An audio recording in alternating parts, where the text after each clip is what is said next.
running the set.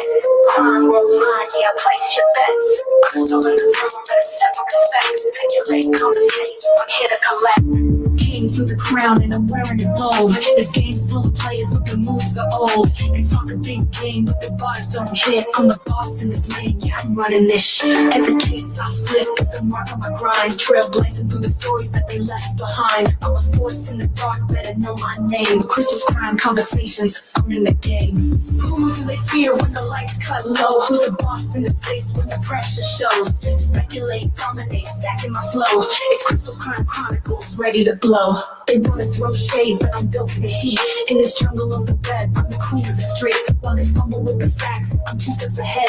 Every move I make, leaving rivals for dead. It's a hustle, it's a grind, and I don't play fair.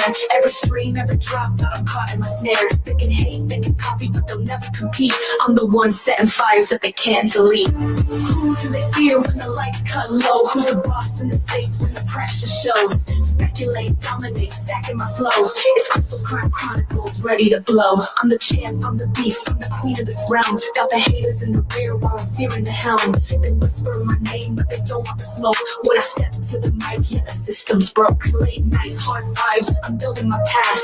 Cutting through the noise with precision and wrath. This ain't luck, it's power, this grind's my throne. Crystal's Crime Conversations, untouchable zone. They throw weak shots, but I'm armored in steel. Every beat that I drop's got that gangsta appeal. I'm a shark in the water, they're just fishing a pond. While they chasing little clicks, I'm beyond. From the depths to the heights, yeah, I'm claiming the crown. Every verse, every word, shutting it down. This is boss level shit, and I'm calling the plays. While the weak fade out, I'm here to stay. Who's the queen when the scene gets wild? Who's the name on the lips with a killer style? Speculate, dominate, stacking my flow. Crystal's Crime Chronicles, let the game unfold. They don't wanna see me rise, but it's way too late. I'm a force, I'm a vibe, I'm controlling my fate. Every frame, every clue, yeah, I'm building my streak. Got the numbers on lock while they're looking weak. I'm a storm in the shadows, the queen of the grind. They can run, they can hide, but I'll still be defined. This is power, this is hustle, this is legacy made. While they drift in the dark, I'm shining in spades. They throw rocks at the throne, but my armor's thick. In this YouTube game, I'm the #1 pick.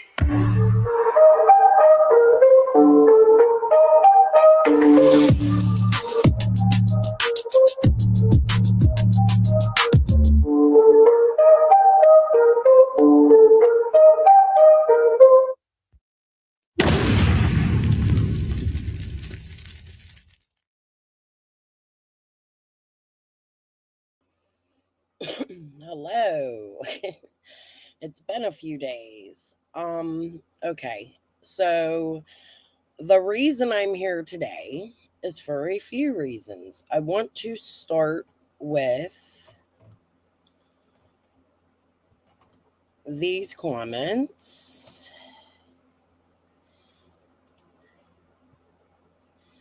Leslie A. When you click on her, she comes up as Audrey. Audrey has 667 subscribers, a community page, but no content. These are the trolls that run around YouTube harassing people. Yes, these are the ones when you see that they have subscribers, right? But no content. They're here to torture people, in my opinion. Okay, now back to my channel. So Leslie Audrey, because you can see she changed her name just to leave me that comment, right? Let's go back. I'm not sure if you figured this out yet through your many demands on this platform over the years, so I will help you. No one owes you anything ever. My response to her was, and this will continue to be my response, you are right. They owe Summer. It's not about me. This is about being transparent with a whole community of people. Now, let's go back to my community post.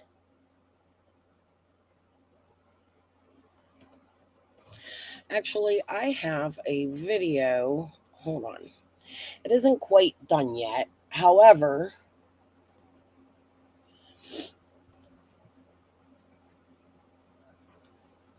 let's just share this. Hold on, let me make sure the whole thing's there.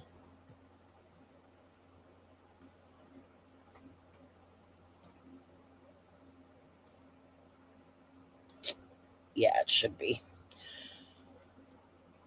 Here's what we're going to do, because this isn't done, but it's really just a listen. So I would like you guys to listen to this, because these are the people that Gavel and Chroma and Chasing and Skilo and all the rest have been simping for, while they sat there and called me a Jody Sue supporter. Jody Sue Brown. Charge details. TCA code 3917417C. Description: Schedule I drugs manufacturing, delivery, selling, or possession. Filing date May 18, 2010. Violation date September 23, 2009. Disposition date January 13, 2011. Disposition type dismissal nolle prosequi. The charge was dismissed, or the prosecution chose not to proceed further. TCA code 5311401. Description: failing to keep drug records. Filing date May 18, 2010. Violation date September 23, 2009. Disposition date January 13, 2011. Disposition type guilty plea as charged. The individual pleaded guilty to the charge as stated. TCA code 3917418. Description: simple possession, casual exchange. Filing date May 18, 2010. Violation date September 23, 2009. Disposition date January 13, 2011. Disposition type guilty plea as charged. The individual admitted guilt and accepted the charge as it was. TCA code 3917-1324A. Description: possess firearm, intent to go armed, dangerous felony. Filing date May 18, 2010. Violation date September 23, 2009. Disposition date January 13, 2011. Disposition type dismissal nolle prosequi. The firearm-related charge was dismissed or dropped. TCA code 1111111111. Description: violation of probation. Filing date June 28, 2011. Violation date September 23, 2009. Disposition date August 4, 2011. Disposition type guilty plea as charged. The individual admitted to violating probation. Key observations. Multiple charges were related to drug activity, including possession, manufacturing, and record keeping. 2 charges were dismissed: Schedule I drugs and firearm-related charge, possibly due to lack of evidence or other legal factors, e.g., cooperation or plea deals. The individual pleaded guilty to 3 charges: failing to keep drug records, simple possession, and probation violation. What does failing to keep drug records mean? Failing to keep drug records refers to a legal violation under laws that regulate the handling of controlled substances, typically associated with drug manufacturing, distribution, or dispensing. Here's a detailed explanation. Definition. This charge is generally brought against individuals or entities who are legally required to maintain accurate and complete records of controlled substances, but fail to do so. This requirement applies to pharmacists, doctors, veterinarians, drug manufacturers, distributors, licensed individuals handling or prescribing controlled substances. For others, e.g., individuals not licensed to handle drugs, this charge can arise if they were found in possession of drugs in circumstances suggesting illegal manufacturing, distribution,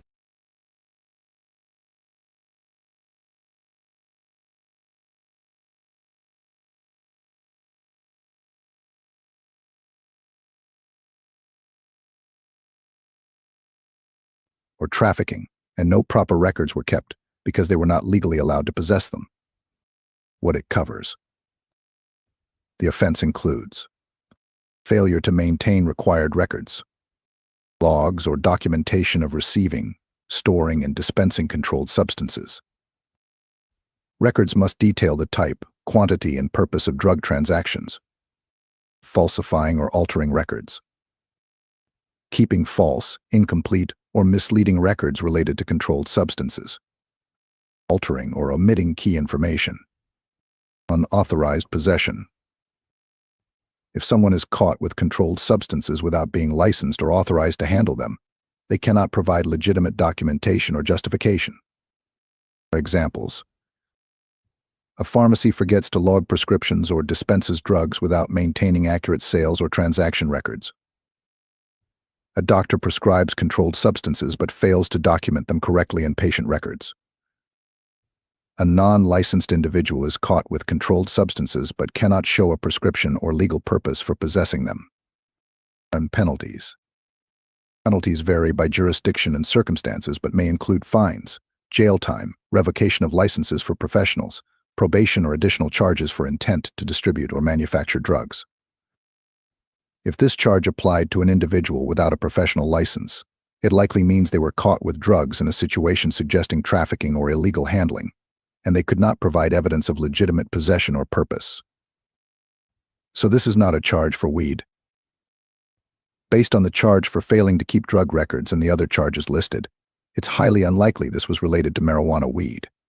Here's why. TCA code 3917417C. This code refers to Schedule I drugs, which include substances like methamphetamine, cocaine, oxycodone, fentanyl, and other highly regulated drugs with a high potential for abuse.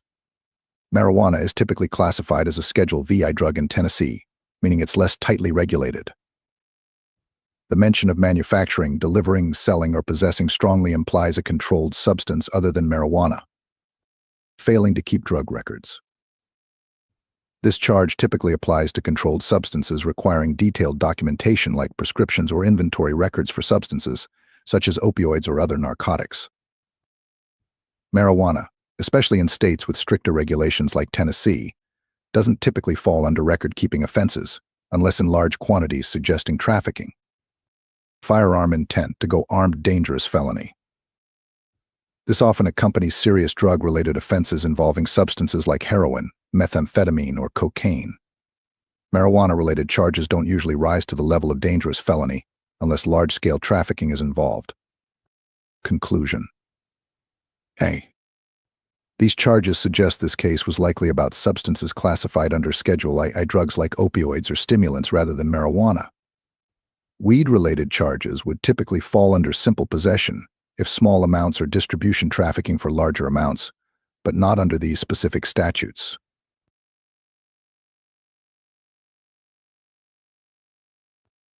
George Andrew Bernard. Charge details. Pore.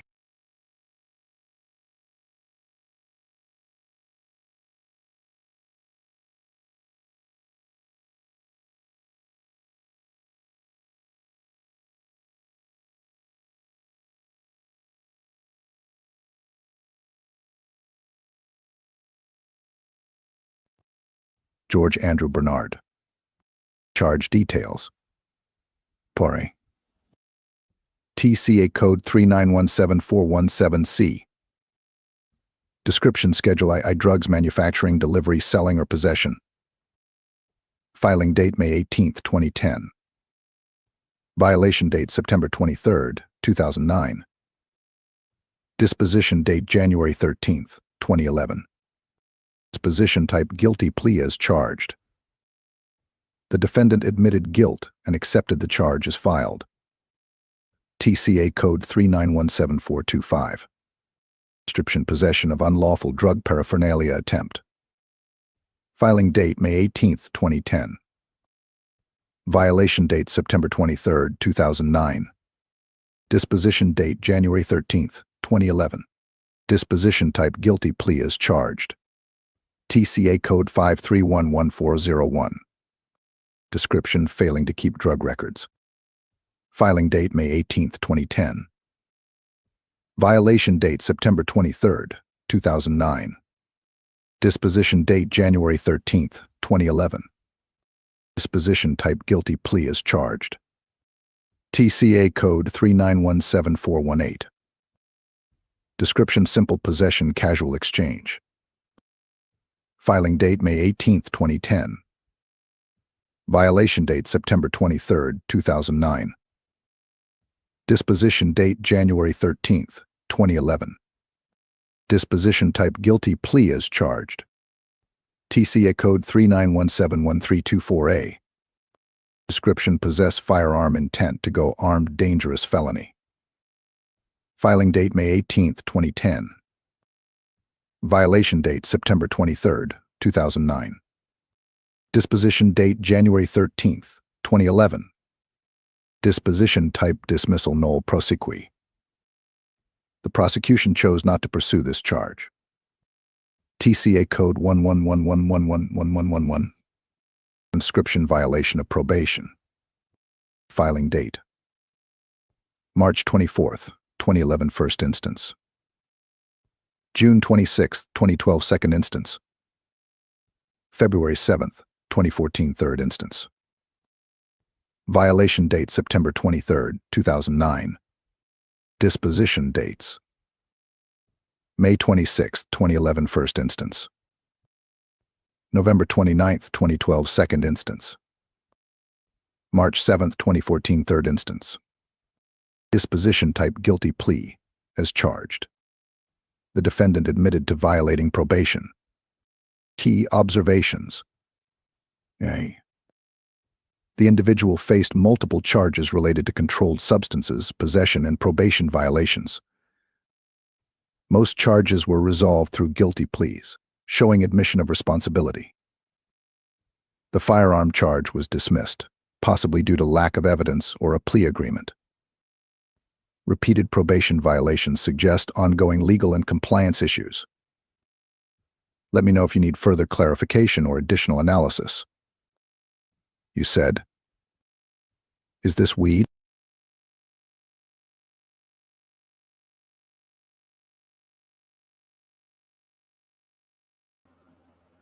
Damn, I left my question in there. Okay, so somebody asked, Criteria asked, hold on, let me pull up my chat GPT so I can get to the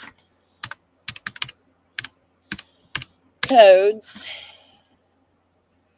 That was a smart question because I asked it myself. Okay, hold on. Let me find this.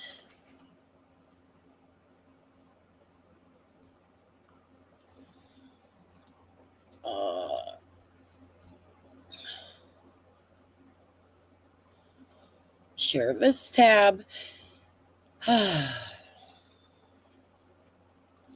Yes, the language of code Tennessee 53-11401 in 2010 was essentially the same as it is today. Based on the historic reference to the statute, and I looked at it, I found the website. I'll do it again if you need me to. This section of Tennessee law has long been used to regulate activities involving controlled substances, such as improper distribution, manufacturing, record keeping, and maintaining premises for illegal drug activities. Here's the breakdown of the consistency between the 2010 version and the current version. Key provisions. In 2010, prohibited activities, the listed offenses, e.g., distributing or dispensing controlled substances without authorization, failure to maintain records, refusing inspections, and maintain drug premises, were already part of the statute in 2010. These provisions originated in Acts of 1971 ch. 16-28 and were updated periodically, but the core elements have remained consistent. Penalties in 2010. The classification of violations as Class D felonies was already in effect in 2010. The fines for violations involving Scheduled 1, 2, 3, 4, 5, and 6 drugs were also structured similarly though there may have been minor adjustments to dollar amounts in later amendments. Historical notes. The 2010 version includes references to amendments from Acts 1971, 76, and 1990, and later updates. Subsection B3 classified that the prosecution under general drug laws was not precluded, reinforcing that violations of 5311401 could overlap with the broader drug law enforcement. So if you look up here, this is actually from the website. I took it and copied it and asked, was it the same as this was the 2010? Why isn't my... Hold on, my fact checking should be coming up, and it's not. Whatever, you guys can look it up yourself. But what I'm saying is yes, it's the same. Hey, little Dev. Well, in 2000, if you see, it said 1971 that the provision was wrote. So whether it was from 2009 or 2010, it doesn't really matter because the law was written in 2001. I mean, in 1971. It was revised in 1990 and in 1976, I believe it said. Let me go look.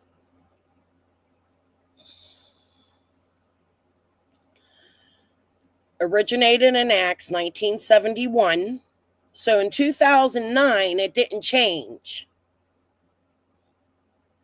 It was amended in 2018, and it was amended in 2022. But in conclusion, the amendments were only to the fines.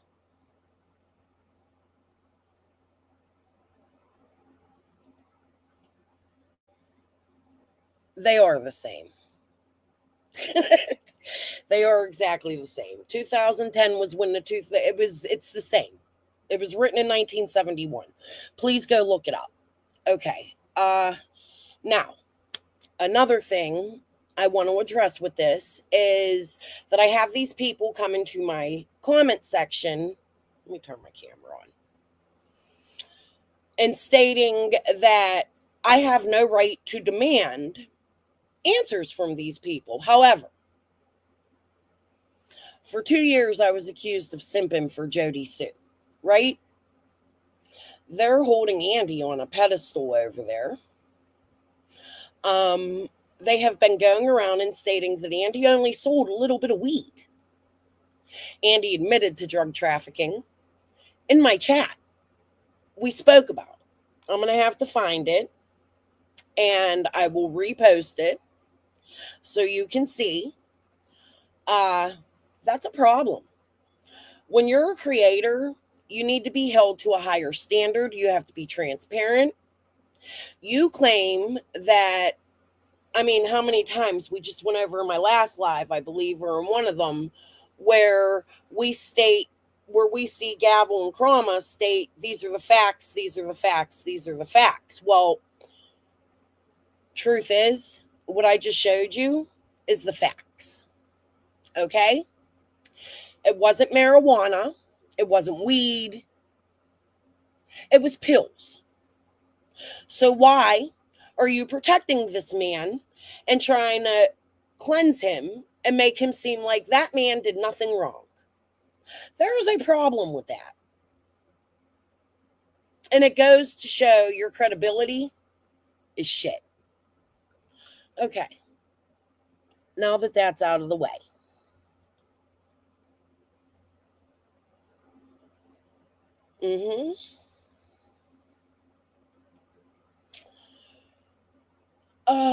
Now that that is out of the way, let's go to... I don't really got to show you guys that. I can click out. We already went through Audrey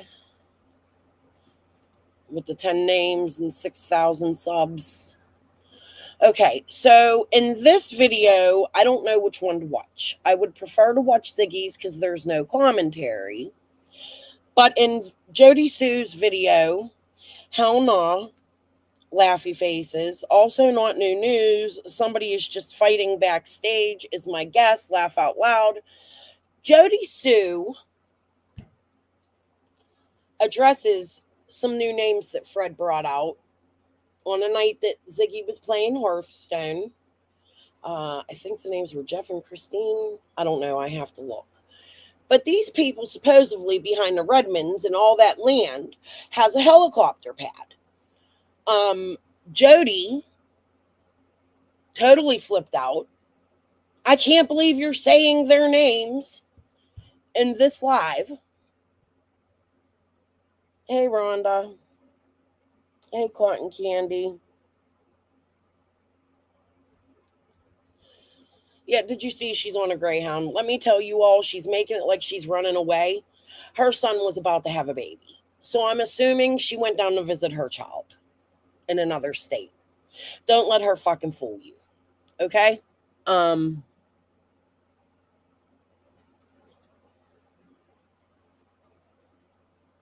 Yeah, and it's not just Jody, it's Andy too, right? Like he's on there acting like this dude is a fucking saint, and he's not. He's not. And then people trying to make him seem that way, they're just as bad as him.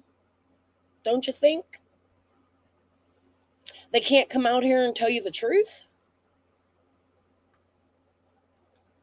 It's disgusting. Okay, so anyways, in this live, Jody Sue goes over Ziggy's live, and I would like you guys to go listen to it, but however, I think what we need to do, and it starts about 28, 26, 28 minutes. I'm going to put this on 1.5. We're going to listen through. It'll take it halfway. We're going to be here for a while. When certain things get brought up, I'm going to pause and we're going to talk. But in the meantime, I'm also going to be doing things I need to do here in the house. So just so you know, I will be back to listen. I am here listening. But there are some things I want to address in this live. Fred, if you're out there, again, you talk to me in my chat section, which I appreciate. I really, really appreciate. But I have some questions for you while we're listening to this, if you want to grab a link. Okay. So I'm going to take myself off, and we're going to put this on. I will pause momentarily. Yes, Jeffrey and Christine from 219. Yes, when Evil entered, it was you that asked about it. Well, Jody had quite the response to that. Y'all should go watch it.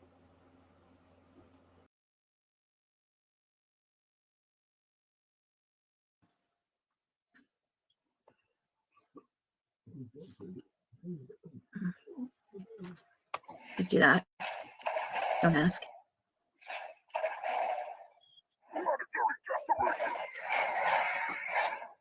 And then we're going to do that. And then we'll do that. Yeah, I might not be able to win this one now. Shit, I should have done that first. Oh my god, I'm such a fucking dumbass, guys. Oh my god, I just totally messed up big time. And they're going to kill that. Oh my god, I'm such an idiot. Yeah, he's going to kill that just like I thought. Damn it, I'm such a... Oh my god, I could have probably won. I feel like you and Fred get cycled through way more than others. Right? I know, right? It's true. Hell.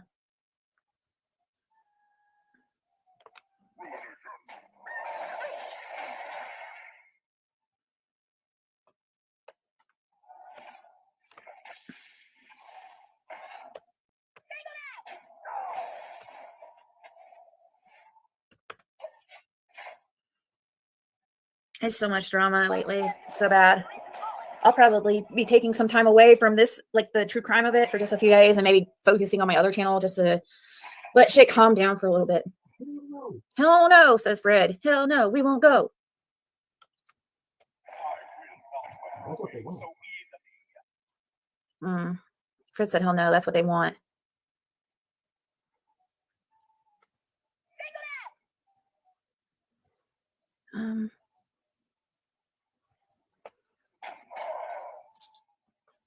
Yeah, I think he turned this around. I think he's gonna get a win. Do you guys like my name though? You lost to a girl. Isn't that great? Because this is a male majority game for sure. So I just have to let all them know that they just lost to a girl. Men get so mad. I swear. You think they do. I used to play a lot of Texas Hold'em. Oh my God. You beat a man in poker. It's funny. I've very many times because it's been pretty hilarious. Okay.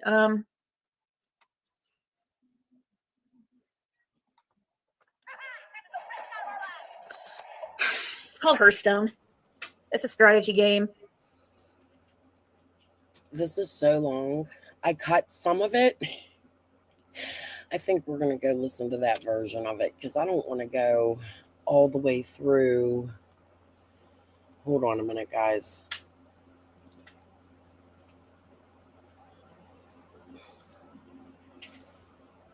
I didn't finish it, and that's been part of my problem. Like, the stuff has been coming out. People have been talking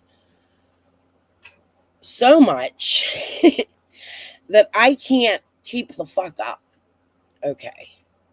Here. Let's start here because I made this one pretty, and in that way I can at least go through and talk about some of the stuff I wanted to talk about.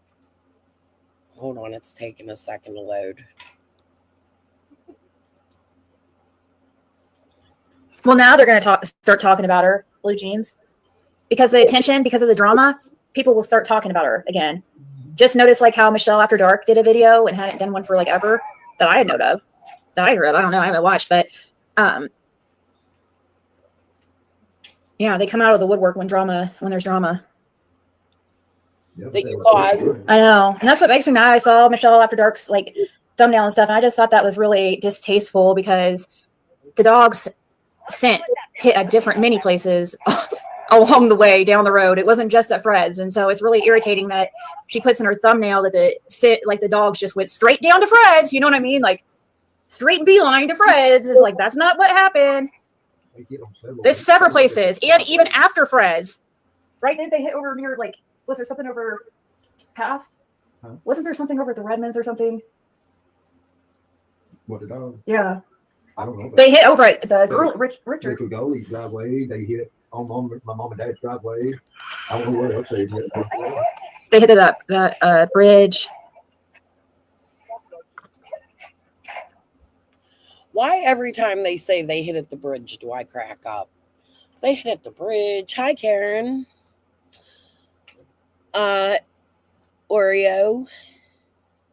Rumor has it Quentin Simpson has been visiting Lake Hall or Sullivan County not too long before Summer went missing. You know, I really don't think Cotton had anything to do with it. I feel like Fred just used his name because he was deceased. Guys, hold on. I gotta blow my nose. Hold on.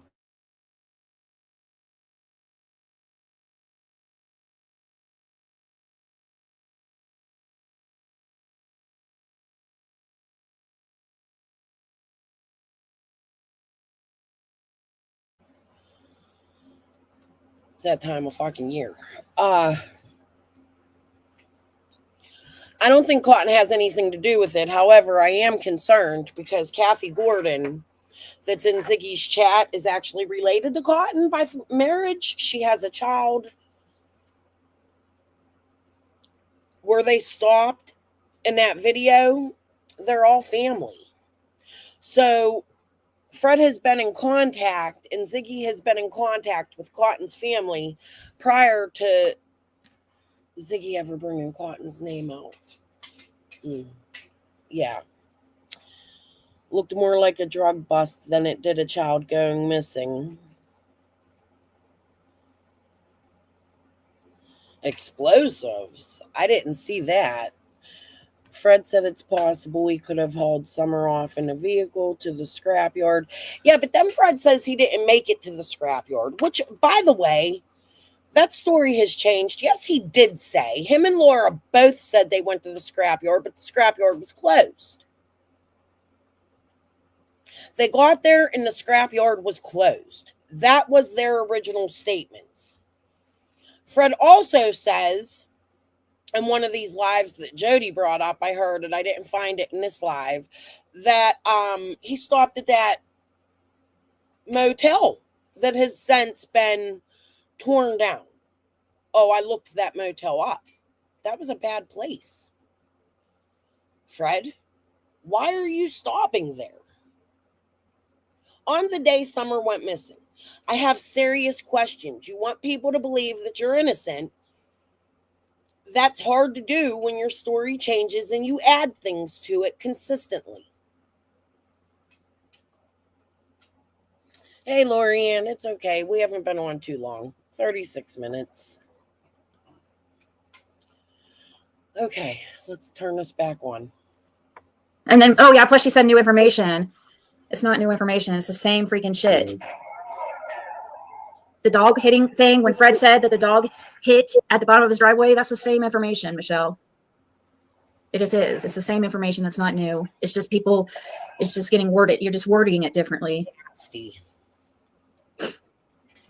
It just makes it just misleads. One person instead of just putting it out there that where they really did hit and stuff, you know. Yeah, let's put out all the places they hit, not like just. Yeah, instead of just, oh, like it went straight to my house. It didn't happen. No, I mean, in her defense, I didn't watch her video, but.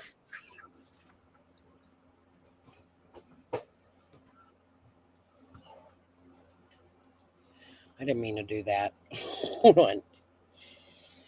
All right. Oh, no, we don't need to hear my song again. All right, so now we're going to get into some of the police stuff that Fred talked about. Please mind you guys, this stuff is not finished. I never finish. I never have enough time to finish. I feel like I'm not producing content when I'm sitting here working on this. And I'm such a perfectionist that I got to make sure my videos are okay, and it takes me forever. And then they end up like shit. And I ended up on live and just showing them to you like shit. But you could see at least I put an effort in, right? Okay.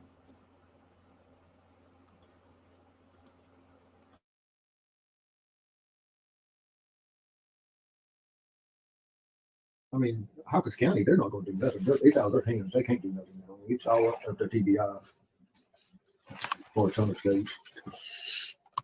Well, and also you got to think too, when Fred, and one thing that was witnessed by another person, it wasn't just Fred there, was when TBI, and also I was on the phone with him when he went and turned in that information about Knoxville. They had said something about how somehow information wasn't leaving Pruitt's desk. Yeah, that's why that information from Knoxville, the investigators that I was talking to, they just didn't go to Pruitt, didn't even know nothing about it. It was almost like they wanted to they said that they was go around him. They said they bypassed Pruitt's desk with lots of tips and stuff. Yeah, that's strange. And there was somebody that witnessed that too, right? It was.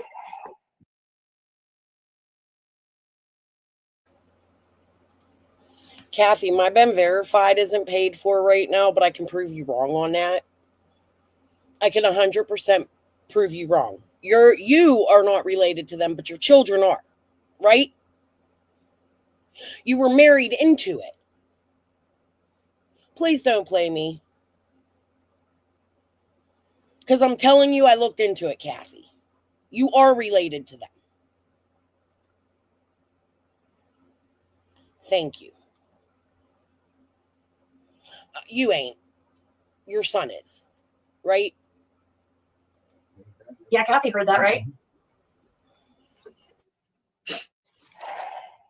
I don't know. I guess, and you know, reason why, guys, it's truly because Pruitt, he really does believe that Bear got Summer. I'm not, you guys, don't just make this stuff up. If I know that to be fact.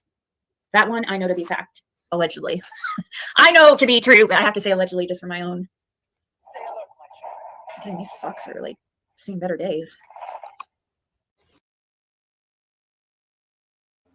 Kathy, it's documented. It's documented. You are. I don't know why you're over here arguing. I showed the court records a couple weeks ago where the Bowers and the Simpsons were all arrested together. It's in my lives. Go look. Prove me differently. I'm going to pay for my Ben Verified tonight. When I do, I'll show you. Okay?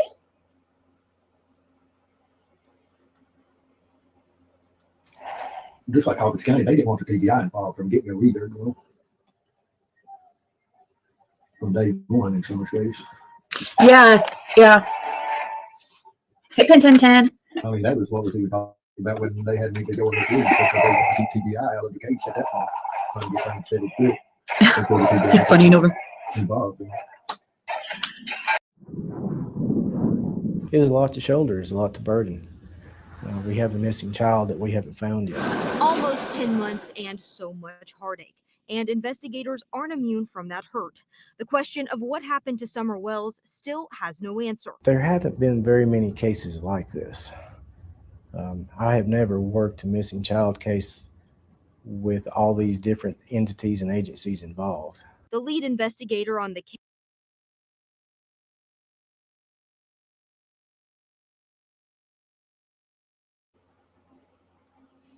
You know, really, I don't even have to go look at my Ben Verified because I just pulled up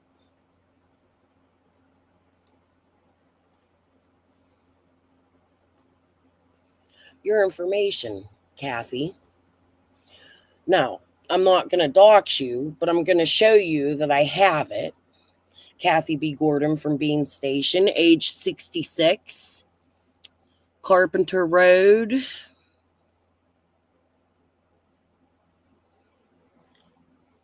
Would you like me to keep going?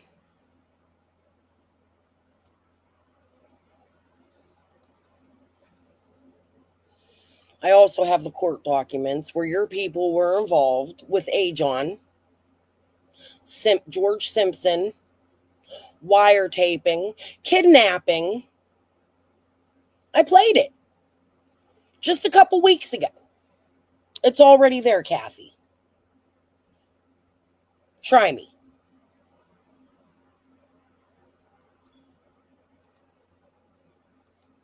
says his days are devoted to finding her. My day, I check tip line and voicemail when I first get here. I do phone calls and follow-ups on any credible leads I've got. I follow up on anything that I didn't get to a good conclusion the day before. Then I go into my normal caseload of any new cases I've got, follow-ups on them. They've received nearly 2,000 tips. I will follow up on everything I can to try to bring closure for this. Self-proclaimed online investigators and social media sleuths have turned this case into a mess of ideas. And tips have come in from everywhere across the U.S. and even overseas that help. And that also happened in a motel. Right, Kathy? Pruitt says has led to little more than time wasted. If these people want to help so much, we always accept applications to certified individuals. He says the investigation has led to the continued thought that if Summer is found, it will be nearby. I believe that she would probably be somewhere close by, because we found nothing to lead us to believe that she's been abducted or trafficked out of the area. Pruitt works alongside the TBI and FBI. Along with the ground search, Pruitt says investigators have poured through data. Almost a year into the case, and Detective Pruitt says it still remains a very active investigation. I'm not going to let it go cold.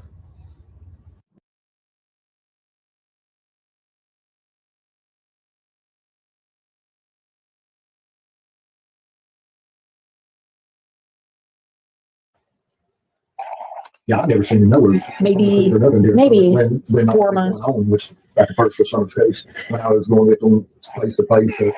And you would ride in the law enforcement vehicles or what? Yeah, I got in a dark room, Chevrolet city cab. And the TBI man got great to see the dogs. You see the details? He just happens to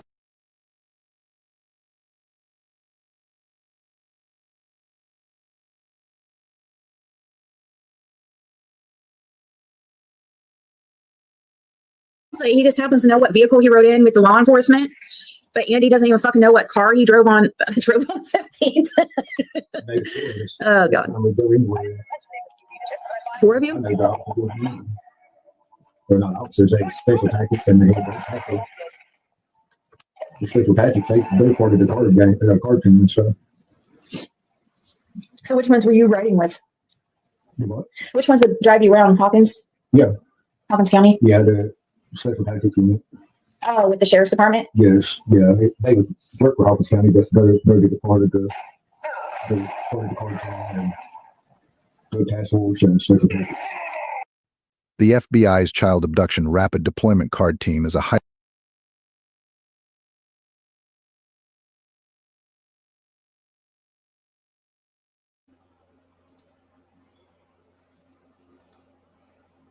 In the investigation into Summer Wells' disappearance, the FBI deployed its Child Abduction Rapid Deployment Card Team, which specializes in cases involving missing children. The card team comprises highly trained FBI agents, intelligent analysis and behavioral analysis profilers who provide on-the-ground investigative, technical, and analytical assistance during non-family child abductions and the mysterious disappearance of children. Fred Hill, a neighbor of the Wells, mentioned that a special tactics or special package team, which he indicated works with the card team, transported him during the investigation. While the specific terminology he used isn't standard, it's plausible he was referring to specialized units that collaborate with the card team. These units may include local law enforcement, special weapons and tactics, SWAT teams, or other specialized response teams that assist in the search and rescue operations, interviews, and other investigative activities. It's important to note that the FBI often collaborates with various specialized units from local and state law enforcement agencies to leverage their expertise and resources in complex investigations. In the Summer Wells case, it's unlikely that SWAT specifically went to get Fred unless he was there a high risk or tactical reason for their involvement, such as concerns about safety for resistance. Fred Hill's reference to a special tactics or special package team could mean he was escorted by a specialized investigative or enforcement team working with the FBI's card team, but this doesn't necessarily mean SWAT. The card team often collaborates with its specialized units that may include law enforcement officers trained for unique tasks, such as conducting searches, secured areas, or gathering information. This could involve plainclothes agents, tactical units, or even crisis response teams, depending on the circumstances. Without more context or confirmation, it's speculative to say SWAT specifically escorted him through because it sounded like when they first answered to me, it was SWAT. He stated they took him to different locations looking for Summer. Fred Hill is a neighbor of the Wells, mentioned that specialized teams transported him to various locations during the search for Summer Wells. While he referred to this group as a special tactics or special package team, it is more likely he was describing specialized investigative units collaborating with the FBI's Child Abduction Rapid Deployment Card Team. The card team compromises, and I just read that 10 times. The specialized units may include officers trained in search, rescue operations, evidence collection, and interviewing witnesses. Their involvement in transporting Mr. Hill to different locations suggests a coordinated effort to explore all possible leads in the investigation. It's important to note that while the term special tactics might imply SWAT teams, in this context, it's more likely refers to specialized investigative teams rather than tactical units. I put you were right, he said, drug and task for they work with. Thank you for the clarification. If Fred Hill mentioned being taken around by a team associated with drug and task force units, it likely points to a specialized multi-agency team working with law enforcement on a broader investigations. These task forces often deal with overlapping issues such as drugs, organized crime, or activities that could intersect with cases like Summer Wells' disappearance. Law enforcement agencies include the FBI, often partner with drug task forces or specialized teams when working in regions with significant drug-related issues or criminal activity. If this team was involved, their role might have leveraged local knowledge or resources to assist CARD and investigators. It's not uncommon for multiple agencies to pool resources, collaborate in high-profile cases like this. Okay, so then I shared something. The FBI's child abduction. I think this is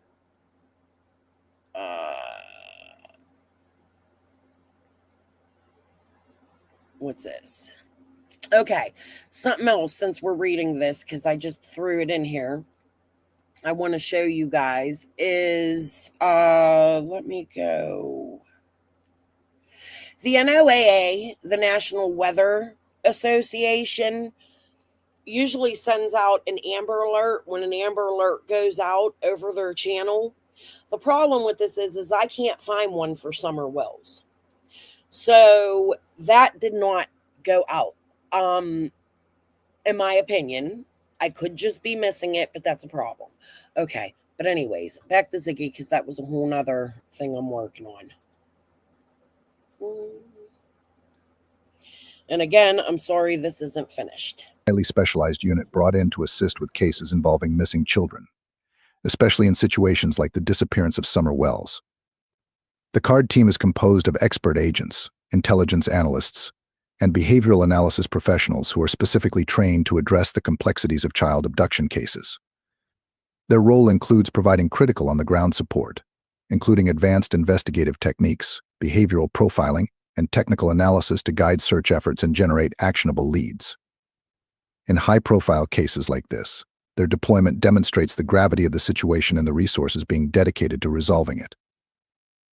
Fred Hill, a neighbor of the Wells family, stated that he was transported by a special tactics or special package team during the investigation.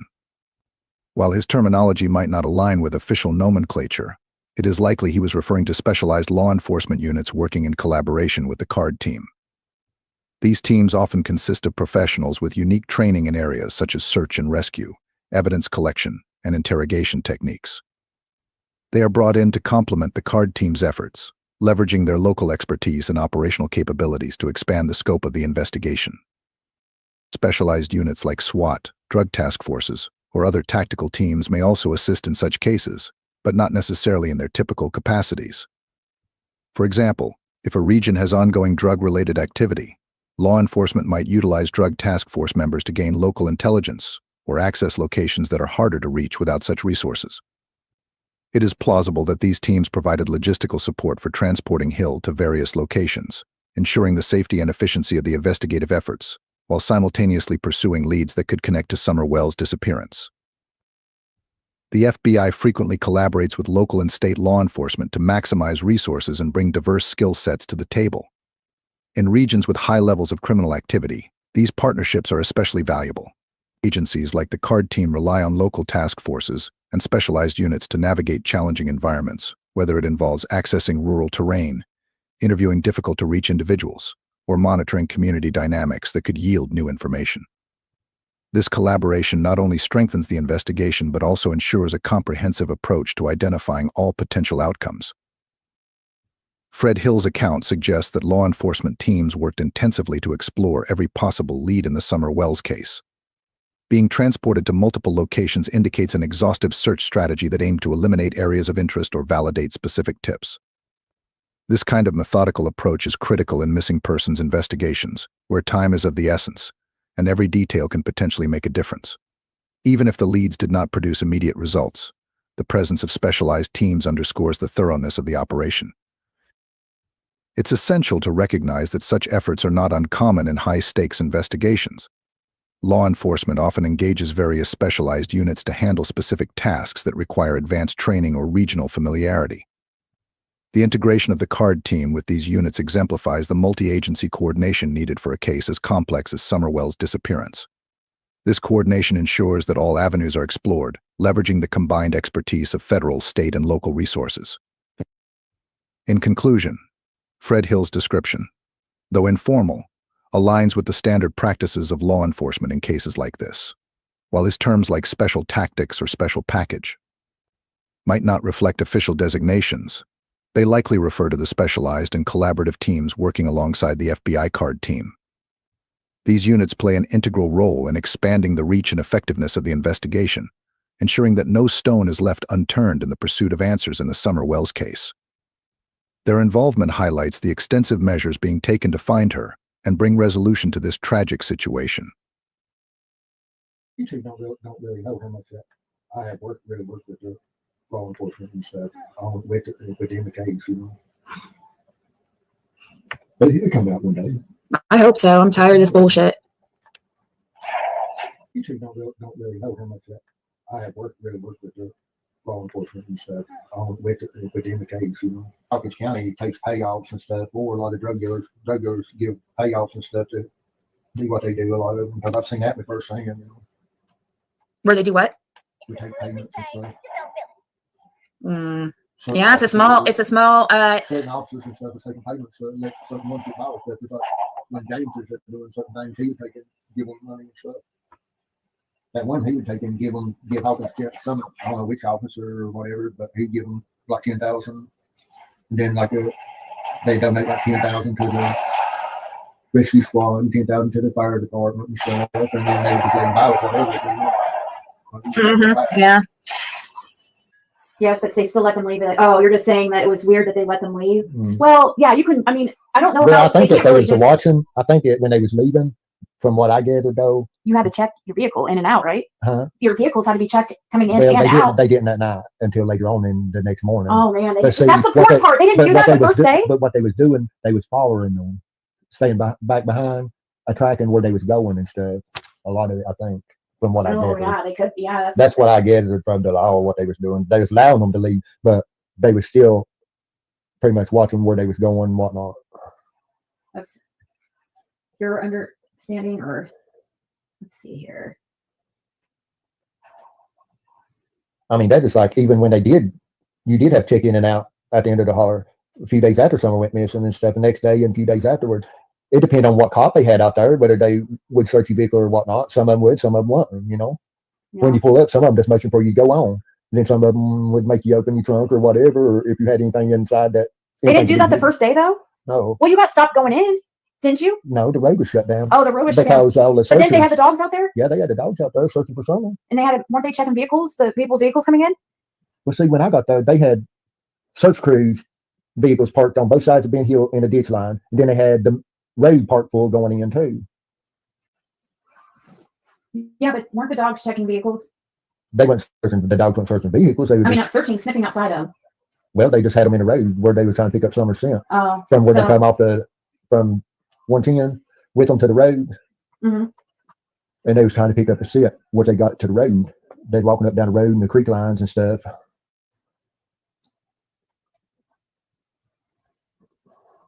But it depends on what officer was working. I mean, after someone went missing, you see, if they search the vehicle or whatnot. It's 5 o'clock. Sometimes I go out and they search, and when I come back in, they search, and then I may go back out and they may not even search, you know? Yeah. It just depends on what officer is out there. Yes, but they still let them leave it. Oh, you're just saying that it was weird. All right, Fred. Here's the problem. I get it. They did track the other places, allegedly. It's rumored. Nobody knows for sure because the police haven't put that out. Now, Dave Radar and EquiSearch have put a couple spots out. We know that they brought on the 20th, they brought the helicopters back in. We know there was a fire, which Fred has been very helpful. He's been answering some questions about that fire. He said there was 2 fires. Within the same week, within the week of Summer going missing, he said one was on that Moorlock property that we spoke about. And then he said, I don't know if it was before or after, I'd have to go look at the comment, that there was another fire on Andy's property.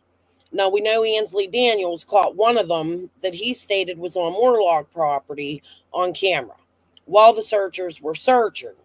To me, I could be wrong, but it seems like somebody was trying to hurry and cover something up. That's just my opinion. Okay, Sassy, take your time. I'll look at it and we'll cover it another night. That's interesting. I would love to see that. But anyways, I feel like that has something to do with something.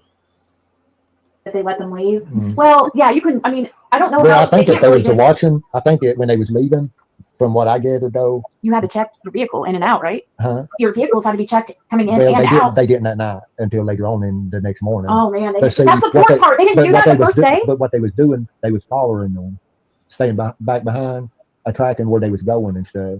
A lot of it, I think, from what I Oh gathered. yeah, they could. Yeah, That's what I gathered from the law, what they was doing. They was allowing them to leave, but they was still pretty much watching where they was going and whatnot. that's your understanding, or let's see here. I mean, that is like, even when you did have check in and out at the end of the holler a few days after someone went missing and stuff, the next day and a few days afterward. It depended on what cop they had out there, whether they would search your vehicle or whatnot. Some of them would, some of them wouldn't, you know.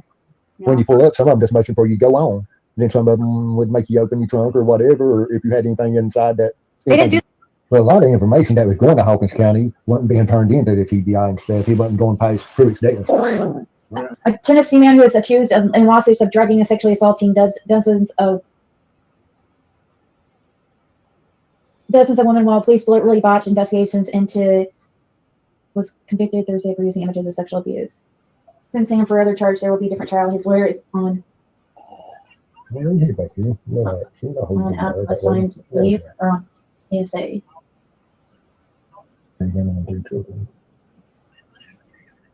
Yes, we're sentencing him for other charges. There will be different trials. Lawyers on. Ew, that is gross. He's a real freak. So that's the kind of man these officers were taking bribes from. But you know, I think that's probably something similar is going on in Hawkins in some way surrounding the Summer Wells case, probably. Fred, being that the police picked you up with a special tactics team, being that you're the only one they've given these lie detectors to and taking your phone, I don't think that it's wise for you to go online and try to discredit the police. However, Fred says in this live several times that they were taking out payouts.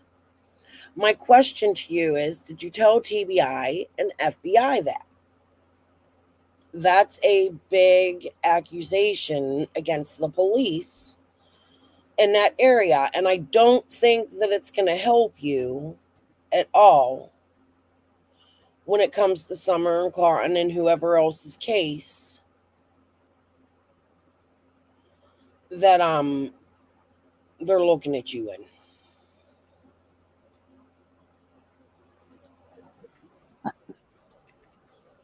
It's hard not to go there and think that with everything that's happened, like his son, for instance, that's a big one. The sheriff's son. Yeah, just like Diddy. A lot of that stuff is being exposed. You lost your boy. How are we not to avoid it? I mean, probably though. Just thinking that because you going on. Yeah, that's my screen name. You lost to a girl. TBI did say this case is outside the norm. Yeah, they did. It's way outside the norm. I mean, there's different parts of Summer's case. I mean, there's before she went missing part. Mm-hmm. There's a missing part, and then after she went missing part. Mm-hmm. That's what people's got to understand. Mm-hmm. Yep. Exactly. There was a lot of crimes going on before she went missing. That might not like that ain't got nothing to do with her disappearance. Yeah, maybe not directly. Not directly, no. But then there's her disappearance, and then what's happened to her after she's disappeared with the people. Mm-hmm. Lots of crimes, lots of criminal activity. And that is like Knoxville. To deal with that, they're scared of a lot of the people.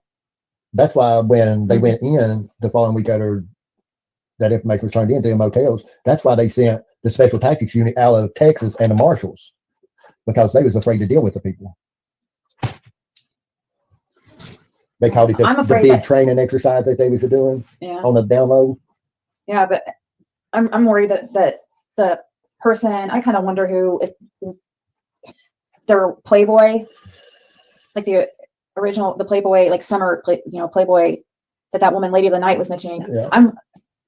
I really believe that it could be that Marcus Washington that passed away. They hit a motel out on Alcoa that you was talking about when you come off the road. That it was that one looked like a one level. Then you go around behind and it was 2 level. We went over that and stuff when I was at Hawkins County. Yeah, it was off Alcoa Highway, and then the other 2 was off one of them was next to Cherry, Magnolia and Cherry, and then there was another one on the other side, kind of the opposite way from Cherry and Magnolia. And then it is nice to know that they took that information seriously. Yeah. Like they were actually, you guys, taking it very seriously. Like, so which makes me think that it has to do with something like that.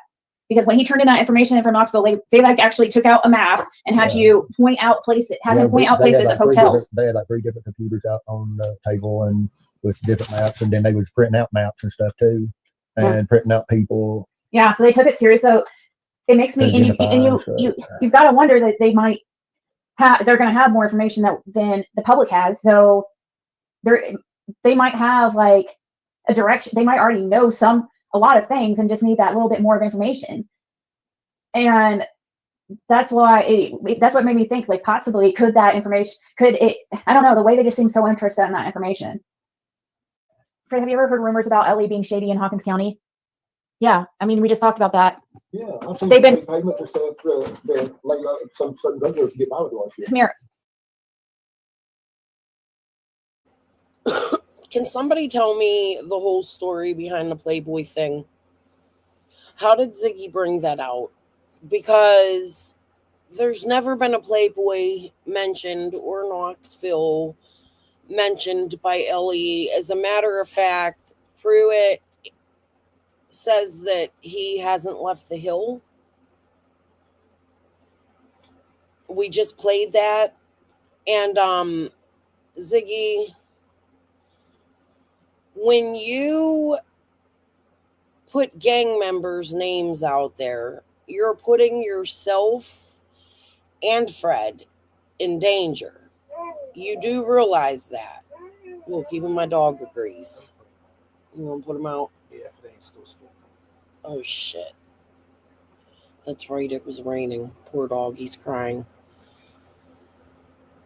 Oh, we're here, Rhonda. I just think that I need to know the whole story about this Playboy thing before I can look into it at all. I don't find nothing to it. However, it does bother me that Dawn said he went to Knoxville to prove that, what was his proof? That he could sell drugs, that he could make money, that he didn't sell his daughter for drugs. That doesn't prove anything, in my opinion. I'm a little lost by that. Always have been. Okay.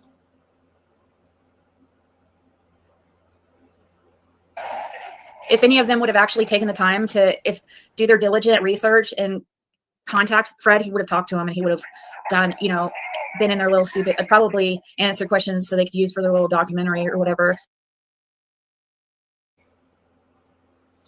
After this, Fred's going to go on to say he answers Crystal's questions. Lately, he has been. Some of them, not all of them, but lately he has been. I appreciate that. But, Ziggy, if you remember, I reached out to him and you blocked that and told him not to talk to me. So that's not true. It's not true that if Fred would have reached out to somebody, he would have spoken to them, because that's not how you guys were operating. Although it should be, because he is a suspect in this case. And I get it that you two are in love and that he's yours and you got a leash and whip on him. Quack, quack, crack it hard. But I think it should be okay for him to answer questions to clear things up. I think that when you go silent and you don't answer the questions, that it causes problems. Now, as for the documentary, them bitches don't deserve to make a documentary. They're liars. They cover up for Andy. I agree with you, Andy's sus too, but I still have the thought that Fred, Andy, and Jody Sue all knew something. Could have all known something. It's speculating, it's an opinion. And it would be, and he would see, or they would see how wrong they are, but they're just too pig-nosed and hard-headed to admit any kind of wrong. Channels, people that, some channels and stuff that I don't even care much about or nothing, that has put a bunch of bullshit out. I still answer questions and stuff, you know. Yeah, you answer questions for Crystal all the time, and she said a lot, you know, put out a lot of like, Yeah, I'll tell them locations or certain things or whatever or whatnot, you know, roads or who lived there, or just like I commented on Crystal's earlier today, telling where a certain fire was that she was showing this stuff, and somebody come on and said, he went on my mountain. I won't even talk about it. You went on the mountain. First of all, you're 3 miles up the road. Then, because I just said the Morlock's property, because she was a Morlock, so I guess she was somebody talking about her. But we both. All right, I don't think she assumed you was talking about her, Fred. I think that was my fault. I had asked Karen to go look at your comment, see if she knew that Morlock, because you're right, she is a Morlock. I don't think she meant it as an attack against you, and I just wanted to clarify that. Now, she was just in here, she can clarify that. She was just saying that she's not the Morlock, that the fire was on, that you said it was a Morlock, and she said that she didn't know that Morlock. Now, is that true? I don't know. That's them. You know what I mean? She was just, that might have been my fault. I asked her to go look at that comment to see if she could add to it. Okay. Talking about Fields Road. There's a lot of Morlocks. There's not just her. Crystal was talking about Fields Road and Dale Road. She lives on Morlock Road, because I just meant to say it was on the Morlock's property, the fire was. Then she automatically said, oh, it wasn't on her property. You know, and then I went back in, I said, well, and told exactly whose property it was on, you know, on Dale Road.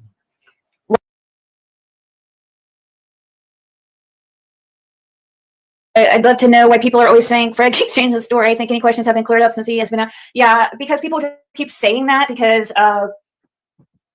there might be, I don't know. That's what they say. And I don't understand either. The only type of discrepancy there's been is about whether they made it to the scrapyard or not. That's the only discrepancy that has came up, that there seems to be, like, for some reason, some confusion about. But Fred, that might be true for most, but for me, I see a lot of discrepancies. I'm really curious why there would be the smell hit by cadaver dogs on Fred's truck. The lie detector tests, him being arrested and set up and to be arrested for drugs. Listen, I am proud of Fred. I think him being sober is a good thing. I don't see a problem with him and Ziggy. You can clearly tell they're in love, right? Like, whatever that is, they're in love. I'm happy for them. But there is more than one discrepancy, Ziggy. And that's why I was saying that it's very important for Fred to answer questions, even though you're with him. I mean, it's not important for him to answer our questions. He doesn't have to do that. But TBI's questions, yeah. But when you come out here and you cause confusion and you say something, and I wouldn't say you necessarily backpedal it, but stories change. Things grow. The story gets bigger. And that's a problem. So people want clarification. I have an issue with the fact that they smelled Summer on Fred's vehicle. That's a problem, in my opinion. Fred has stated over and over again in the past, like, couple of years, cleared that up, that he did not make it to the scrapyard. And I loved once he explained the whole story of how it even happened, because it makes more sense to me. of why he didn't make it to the scrapyard and why he would absolutely know without a doubt that was Andy on the road. He was eye to eye, guys. If you have been down there near the property, you're down at the bottom of the driveway, you're gonna be there's not much room out there. You're gonna see each other. You ain't got no room to pass or nothing. And he had to hook the trailer to let him by, so obviously he's gonna be able to see that it's Andy. I mean, I walked out almost the side of his car, you know. Soul. Mhm. Soul.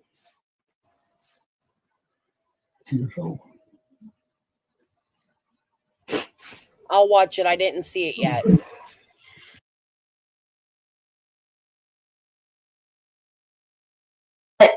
PG said that, made a post saying that he changed it, but just because somebody says something like that doesn't mean it's reality. These people say things like that, oh, he changed his story, oh, he's a liar, but then they just don't say give details. Now, PG did today about why she said that, but it didn't make any sense. But usually they just say, oh, he's a liar, and leave it at that. Oh, he lied. Oh, that's kind of so many lies. Oh my God, just. Or they'll say, how they say about me too. They call me a liar. Oh, Ziggy, I don't trust anything comes from Ziggy. She's such a liar, Or I don't. It's just really? Is it me really that's such the liar?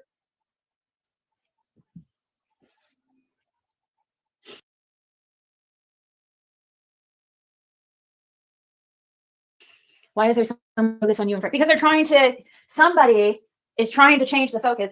And that's part of the reason why I found the documentary thing so upsetting, because I feel like that could have a lot to do with it. Why ones have acted a certain way. Actually, I know that's part of it, because they were worried about Andy looking a certain way. I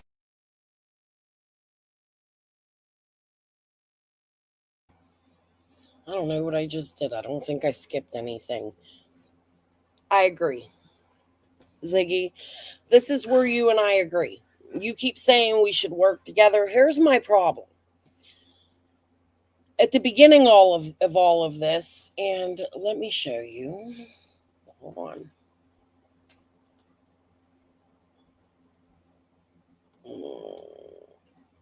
Damn it. Hold on, I'm going to have to open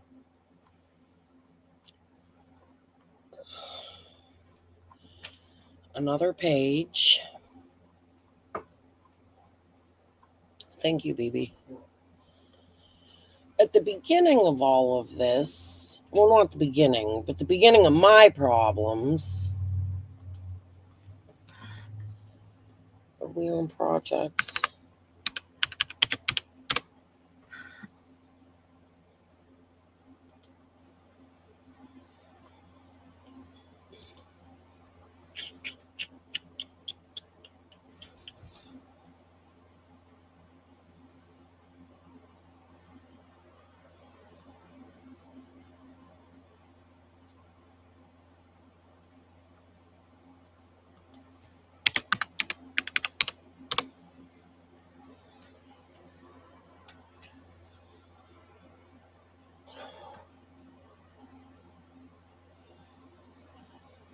Oh, that isn't it. I'm looking for a specific live of Ziggy's. And in this live, Ziggy had Scott on her panel for 4 hours trashing me. Okay? Now,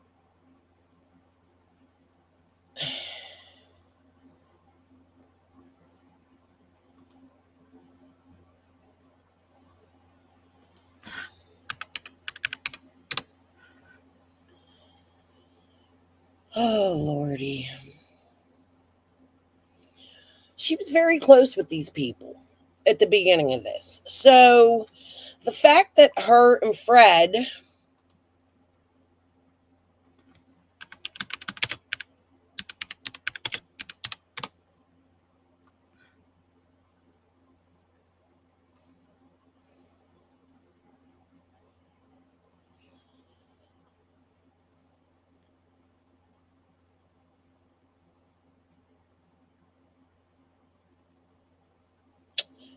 This might be it.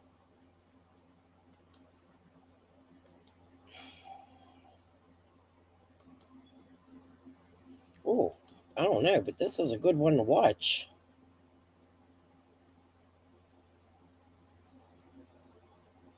Okay, whatever. I'm not going to go through this. She had Scott on her panel for 4 hours trashing me when all the squall stuff came out. And Ziggy was one that stuck up for all these people along with them. Okay, so now that this documentary thing goes out, I have to wonder, is Jody right about something was going on in the background that Ziggy knew about? Because I know for fact that Ziggy was extremely close with these people. And if you look, Lolly's still in her fucking chats. So it bothers me. Dang, what did I miss? Going over Fred Hill's interview. I have to find this live. But there was a live where she had Scott on for hours and hours and hours just trashing me. Okay? So I have a problem with that. I have a problem with the closeness. Look at this. Let's hear what the tree trimmers had to say. CSI's on her channel.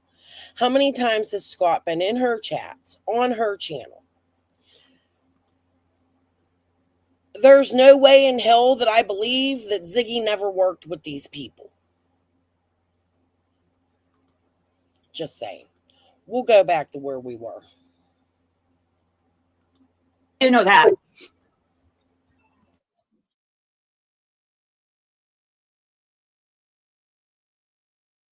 Absolutely no one questions and places any kind of focus on certain sheriff and son. No focus on who was a few feet away with the child that got gone.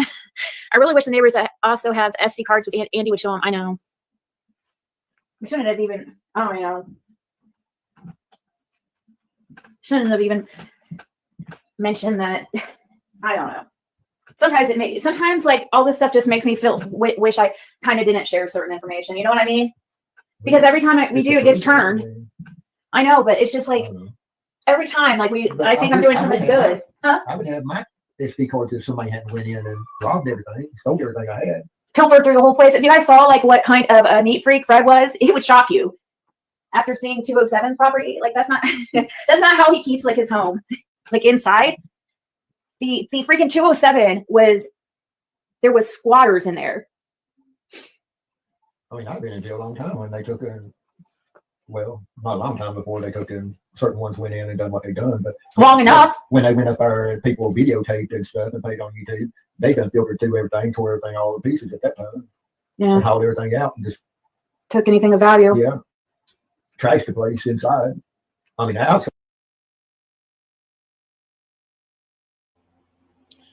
So Fred will go on to talk about his sister, the evil sister, which, by the way, I like Ellie. I don't see a problem with her. I think that she cares for Fred. I don't think she's ever been in my chats stating that she doesn't love Fred. She has stated that she has helped him, but her thing was it was Kathy and her son and her husband and some other people that had to come with Fred that trashed the place. Now, he also goes on to say that it was White Boy. White Boy was on Baze's property, not Fred's. Fred clarified that a few months ago. I looked it up. He was right. Hey, Mama Bear.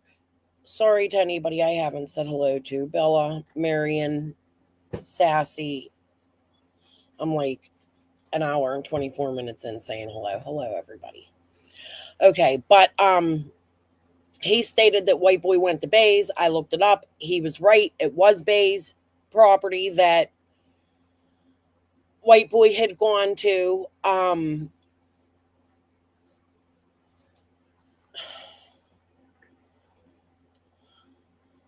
I think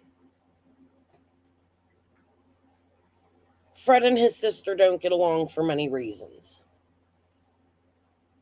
Do I think that his sister kicked him out of the house purposely, all this shit? No. I think that Ellie was fed up with shit.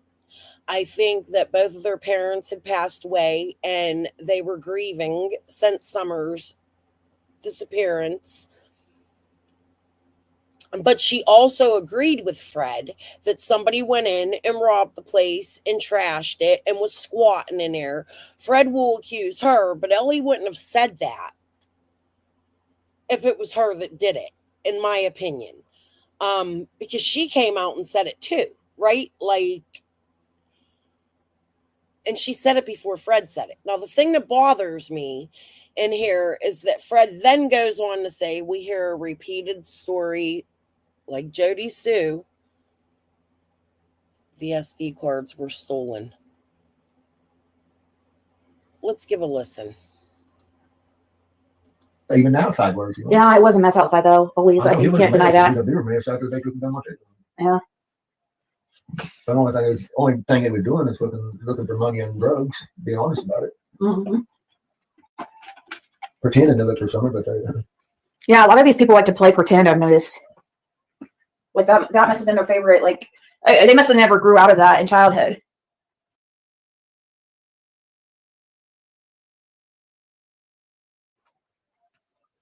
just They do a lot of white boy playing. trespassing, you know? Huh? Just like white boy trespassing. Oh, what's his video tonight? Who did he have on his live tonight? Oh, he was talking to what's his name? Jinky. Oh, Jinky saying that they was somebody was doing a documentary, but they wasn't YouTube related to you. Ziggy and Fred, you're really, really confused. Every time Jody Sue says Jinkies, she ain't talking about Jinkies. She's talking about lip locked. Okay, so her Jankies is a janky hip. It's lip locked. Just thought I'd clarify that for you. YouTube at all, nothing about YouTube, period. It didn't have nothing to do about YouTube. Nobody, no creators on YouTube and stuff. okay. No, that's not true. We must be thinking of a different documentary because I don't even know Jinkies to have been a part of this. She wasn't even around during the first couple. Jinkies wasn't even around the first couple vigils. From my memory, Jinkies has only been around for like a couple years.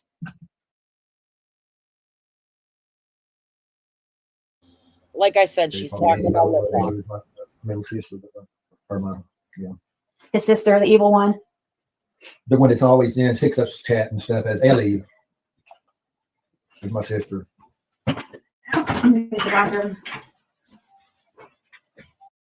She was one that stole and sold everything I had.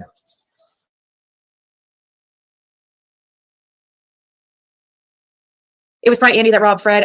There's something that I don't know about it being Andy, but I kind of wonder about it being. I don't think it was Andy. You don't think it was Andy? No, I know who it was. I know it's my sister. Ellie, the one that her name turned. No, I'm talking about when they robbed you. No, oh, she's talking about. Okay, you're talking about when he was in jail. I'm talking about when after Summer went missing and Fred was robbed at his by 5 people at his. So this is a new story. I've never heard Ziggy tell it before, but now Fred has been robbed by his house by 5 people, and Bill Benton's going to be one of them, which collaborates the hoax call night where there was supposedly a fight on Don Wells Hill. I've showed that in the past. Please go back and look when I started covering Ziggy a few months ago. All that's in there. We can go over it again another night. But he claimed it was Bill Benton up there beating Dawn up. Like I said, I posted it. Now he's going to say it was Bill Benton beating him up or something. Hey, Vicky Dykes and Bill Benton, if y'all ever want to come out and talk, like, my channel is always open because I have covered y'all as well. These are the people that names have been brought out in the community that have never come out and spoken. So, yep, Marion.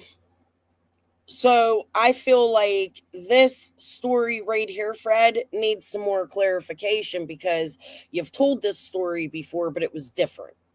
Actually, property. They tried to rob him, and huh? I said that was a funny movie. Yeah, somebody had a big boo boo. Somebody said that they was like 5 creators that was supposed to come and try to set me up or something too. I don't know if that was the same time or whatever, but I know one of them was. Yeah, it made us wonder because it was all around the time around that time. It made me wonder if it was like possibly some creators or something that were sneaking around out there. Rumors surrounding that. And the timing's just weird. It was dark too, wasn't it? It was like, So you couldn't see anything. Somebody got like hit with a, what'd they get hit? What'd you hit them with?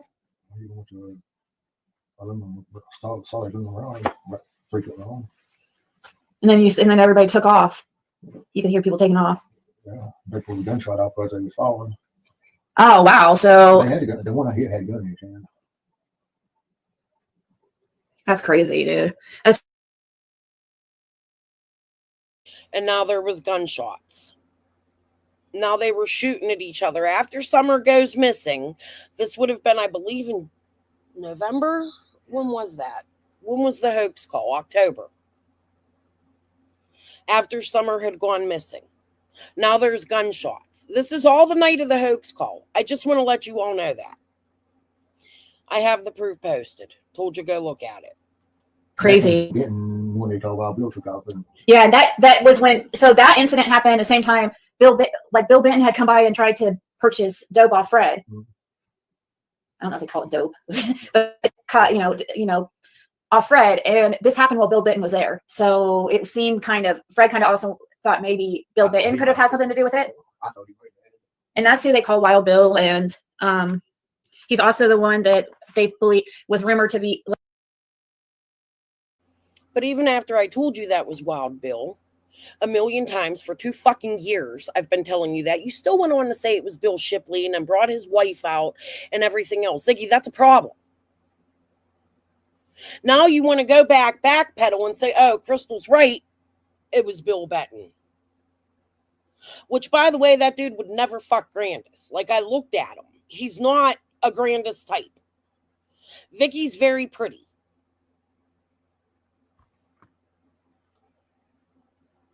Like, would go sleep in the bottom prop. But you also hear Fred in his jail call, which I can pull up another night tomorrow, that he says they were scared for Vicky's life. Why does Fred keep bringing these people into this? I have serious questions. In the shed, when he would, him and his wife or girlfriend would get into it, that it's Bill Benton. And Bill Benton got he's a bad alcoholic. The name Wild Bill from Don Wells. Don Wells wanted to give Bill Benton that name, Wild Bill. Yeah, because they're big time drinking buddies.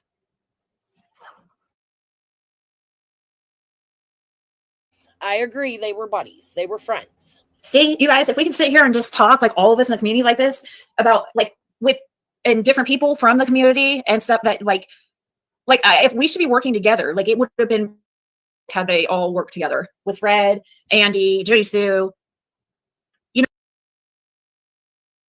I agree. I think if anybody's innocent, they should be working together, especially the Beach Creekers, right? The Ben Hill Beach Creekers, like the ones that all lived there.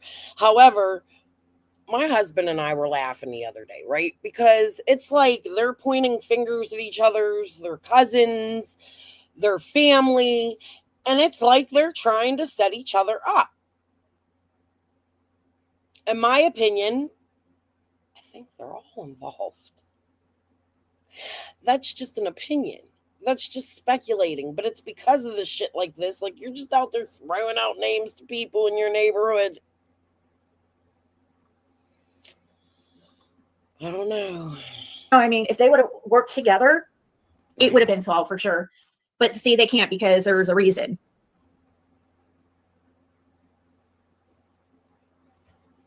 As I will be honest with you, it was Alive with Laura that got my mind twisted on the scrapyard. Yeah, that's what I hear. Like, because she tried. Did you hear it? What did she say, Fred? Did you hear what Laura said? I didn't hear what she said. They're trying to say that she said, or they supposedly said that she said that you got a scrapyard or something. I don't know. We'd have to hear it. We never went and heard it back, but we also don't like hearing PG's voice either. So,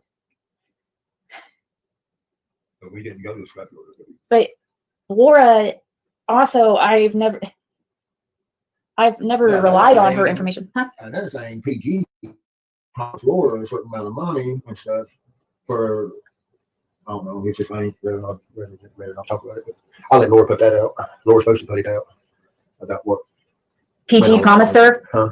PG promised her money. Yeah, we promised her money for something about some. And Laura was in her addiction and definitely was going to want money. I do let Laura put that. Laura's supposed to make a post, but I don't know if she's going to. Yeah, she's supposed to post. She's not very confrontational, and she never wanted to talk much about the Summerwells case. So I never really had much opportunities to talk. I would ask occasional questions, but she just didn't seem to want to open up about it. And I wasn't going to pressure somebody to talk about something they didn't want to talk about. So. Susan, I've gone over Fred's record a million times. As a matter of fact, I'm the one that brought Fred's record out. I agree. It does need to be gone over. That's why I said I don't trust any of them. I look at things biasly and unbiasedly. There are some things that lead me to believe Fred could be innocent. There are some things that lead me to believe that Dawn and Candace could be innocent. There are some things that lead me to Jody Sue could be innocent.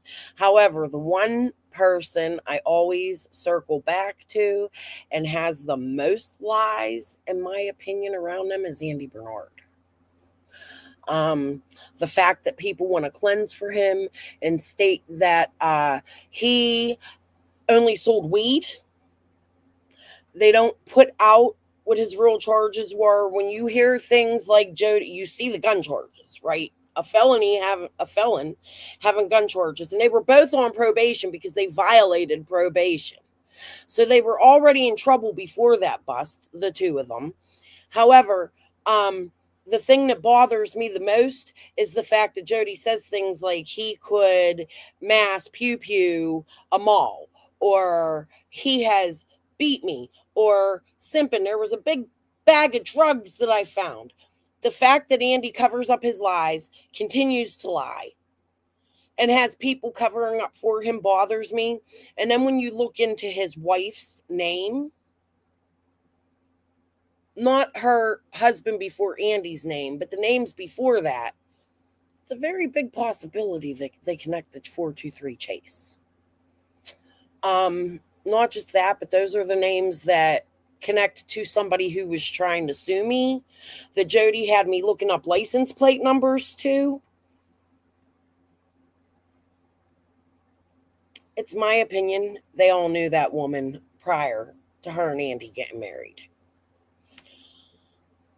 I believe it's a fake marriage. I still think they all know something. I've gone over Fred's criminal history. It's in my past lives. We could do it again another day. Oh, I never really talked to her about that. You know, I can't remember if I talked to her about when I interviewed her about going to the scrapyard or something. That was their plan. Now they were planning to go to the scrapyard. That was definitely the plan. Mm-hmm. But see, like, we've got one discrepancy compared to like a gazillion discrepancies when it comes to Andy and Jody Sue. So.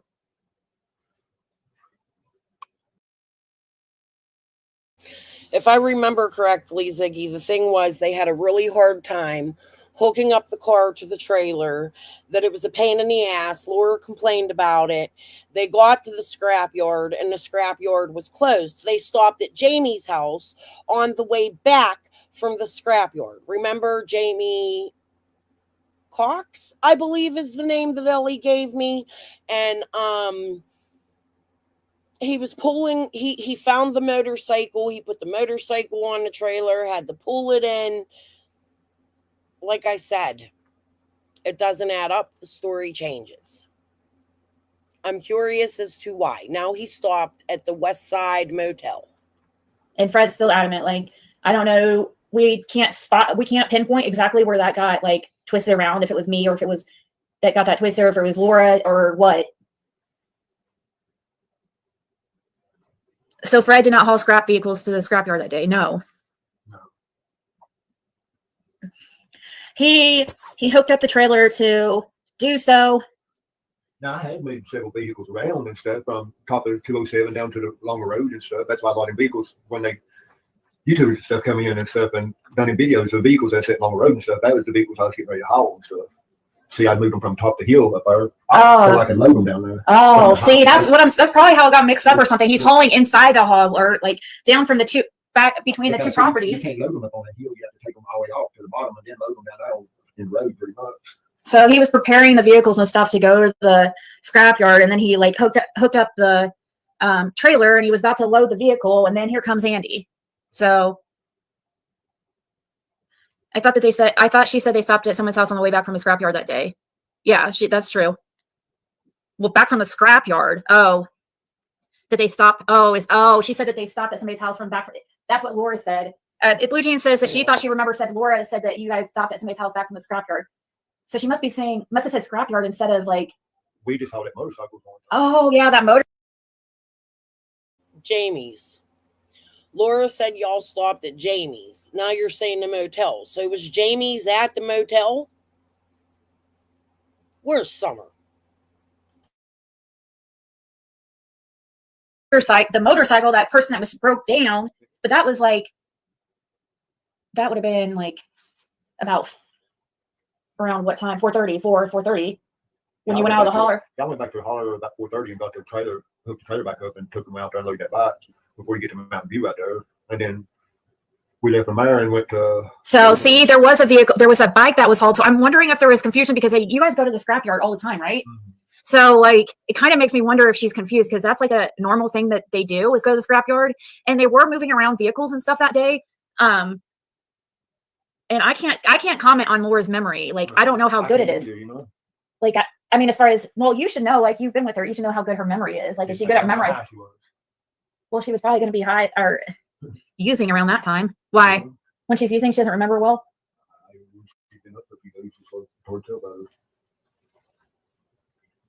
Yeah. Did anyone else take any of those cars to scrapyard that day? No. Nobody did, right?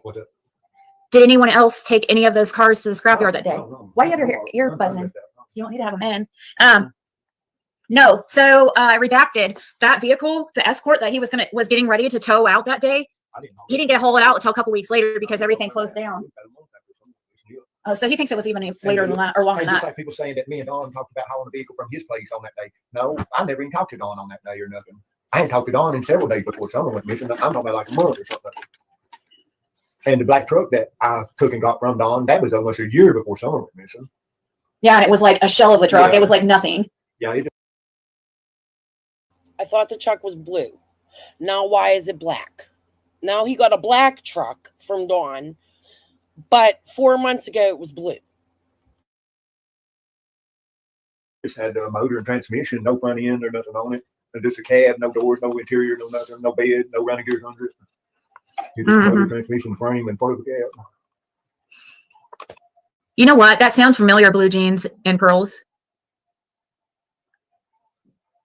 To be honest, it sounds familiar. I think she probably did say, I think that is what she said, and that's probably why the confusion.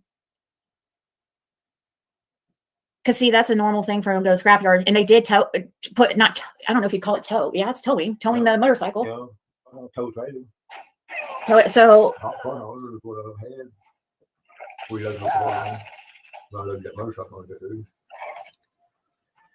Let's see what I was thinking about too, though.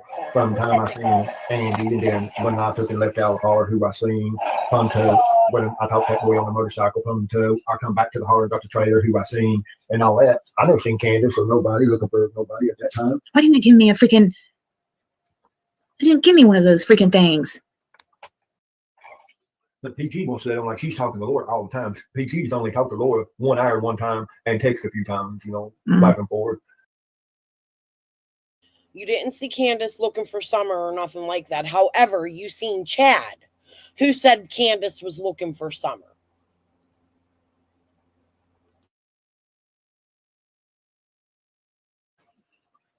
Back when PG first said something about talking to Laura, yeah. She still acts like she talks to Laura every day. Like their BFF. Because I used to like to hang out in PG's, to be honest. We used to really like watching her, which is funny. Like Fred used to love watching PG. He did. It's sad because he liked,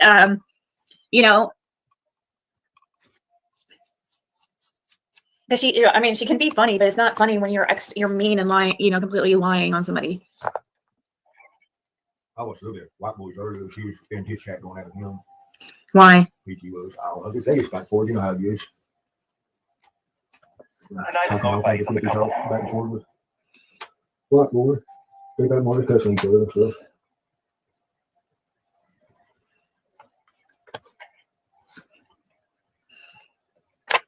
Yeah, because I'm sorry, I'm sorry, white boy, but I feel like they're in competition for Dawn's love or attention. I do think PG was no Dawn before someone else. Yeah. We do know the CC Bible account was friends and stuff with Allie from 2016 to 2019. Yeah, it was before. But what bothers me about PG, why was she on the phone with Dawn the Pacific time when he tried to pick up that little girl? That's the only thing that bothers me about PG.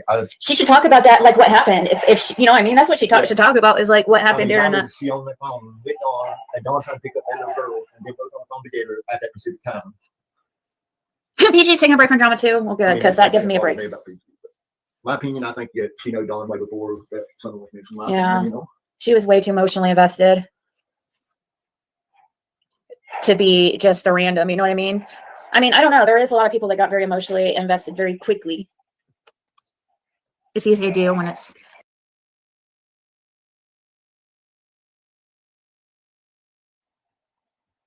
Is it the full moon?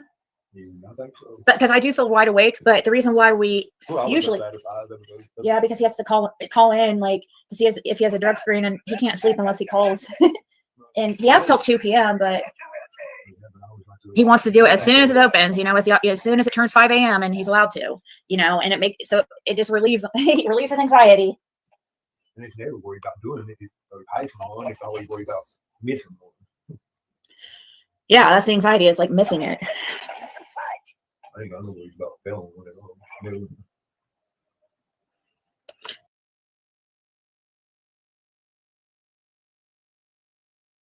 I mean, I listened to a little bit of a W2 in her clip earlier today, and her voice is a lot different on him. A lot different. It's like it wasn't. Really? It's like he's using a voice thing on it. It's more natural. Fred, that I agree with you with. Jody Sue. I got the hiccups. I'm sorry, guys. Disgusting focus on your own child. Your lights were off a few weeks back and you have money to travel to Tennessee to create havoc, huh? My lights were not off a few weeks ago, random. We had a rainstorm and it knocked the power off. My bills are paid, honey. I don't have money to travel. I haven't been to Tennessee at all. Oh, I think you're talking about Ziggy. Okay. Because I haven't traveled. Not at all.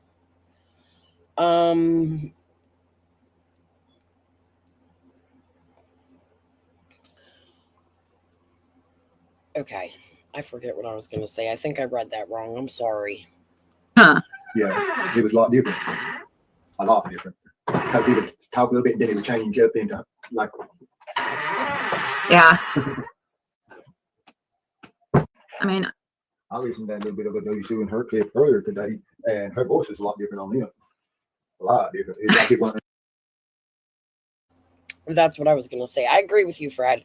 Jody Sue changes her voice a lot. One day she's sick and can barely talk and I'm dying. And the next day she's like, fuck you, blah, blah, blah, blah, blah, like her old self where she sat in a car talking about Dobbs property and how she runs the hauler. And, Jody has her moments. She definitely does change her voice. That I agree with.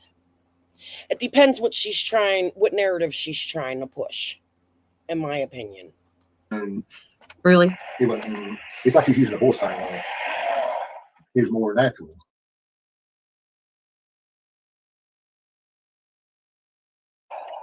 Chris and Jeff. What's their last name when Evil entered? My plans are coming to fruition. Hernandez. Chris and Jeff Hernandez. That's weird. Florida. That's something that Fred always talks about, how there's something that goes down back to Florida that goes to Florida. That's crazy. You just said that when Evil entered. You should look up chicken. I agree with you on this, Ziggy. This is something I would like to talk to Fred about. I would like to know what his thoughts are, because there's some hotels and real estate that some people in Tennessee have down in Florida. Chicken, right? Chicken. Hi, your husband. Jody Sue's sister. Hi. Just thought I'd say it. But if it's the same hotel I'm thinking of, we might be able to collaborate and put something together. However, whatever. Scott H was more important. You decided to trash me for 4 hours with Scott H on your panel, which is why I'm doing what I'm doing. But you can't understand why Crystal's doing it. It's also weird that Donna said in her reading, Chris and Jeff. Oh, really? She knew of a Chris and Jeff. She said something about Chris and Jeff. Christine and Jeffrey. Do you know Jeffrey or Christine Hernandez that own property out there off of past Redmonds? That Yeah, they did own it. Then they sold it to George. Well, Christy, Jeff, I think was one that was having all of they flying a chopper in it and dropping a lot of drugs on that property. They had a helicopter running pad way up on the mountain. That thing was coming in from New York. You said that they sold that to George Bernard? No, not George Bernard. George out of Florida. Sorry. Oh, you said the Bernards. Not Bernard. George out of Florida. George out of Florida bought it. I don't know his last name. So Christy and Jeff don't own it anymore? Not as I know of. It's up for sale now. It's a real estate company. George did own. George is somebody got his in on. I just heard of them. That's where they. Oh my God! Donna also said the helicopter goes down.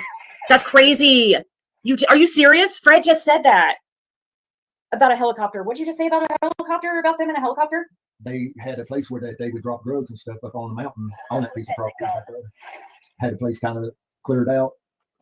Yeah.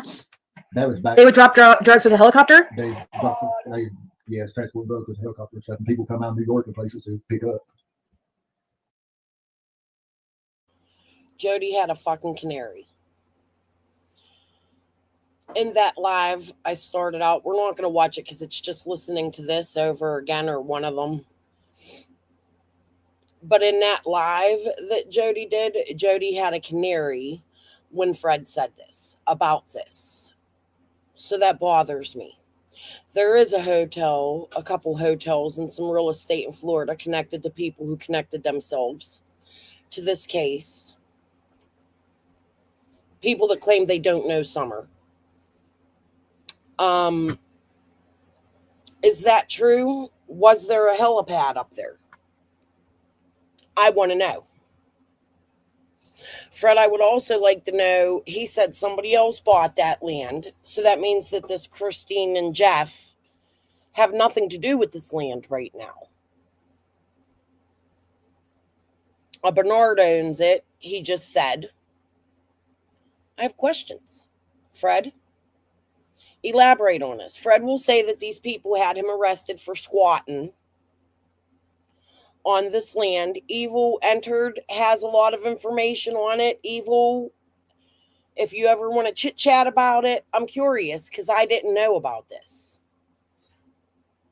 However, Jody's reaction to it makes me want to look.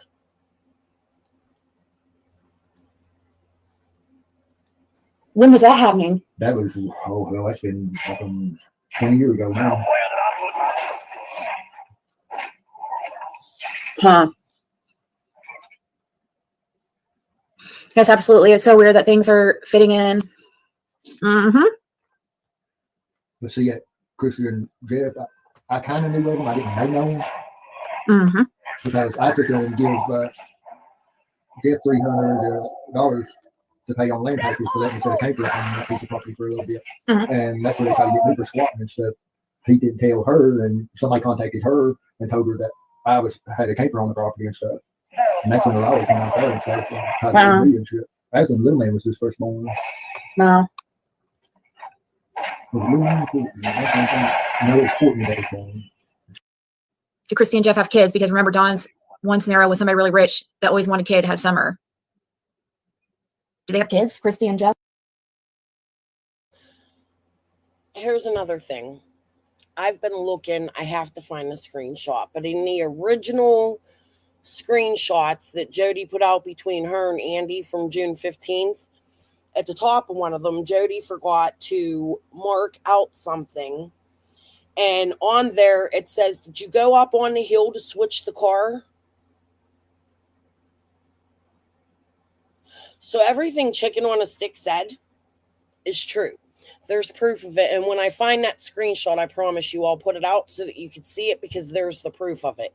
It's in one of Jody and Andy's text messages to each other about them switching cars and meeting somebody on top of the hill. I have questions about this fucking helipad. I want to know who owns it now. I'll be looking into it. I don't know. I never did see them. I just contacted them on phone and seen them when I took them, said they can't live on this property, and then they took them, come in and tried to charge me for squatting. That was in 2009 when that was.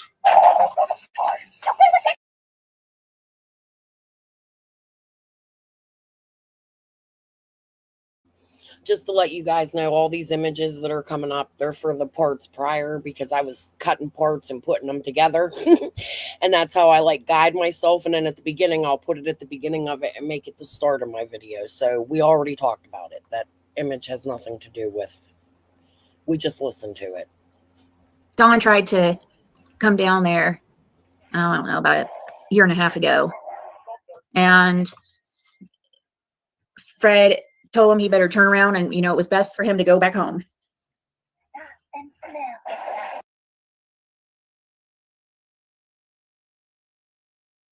Did you ever did you ever give do? Hold on a minute, guys. Earl, I'll eat it after my live. Can you put it in? Thank you.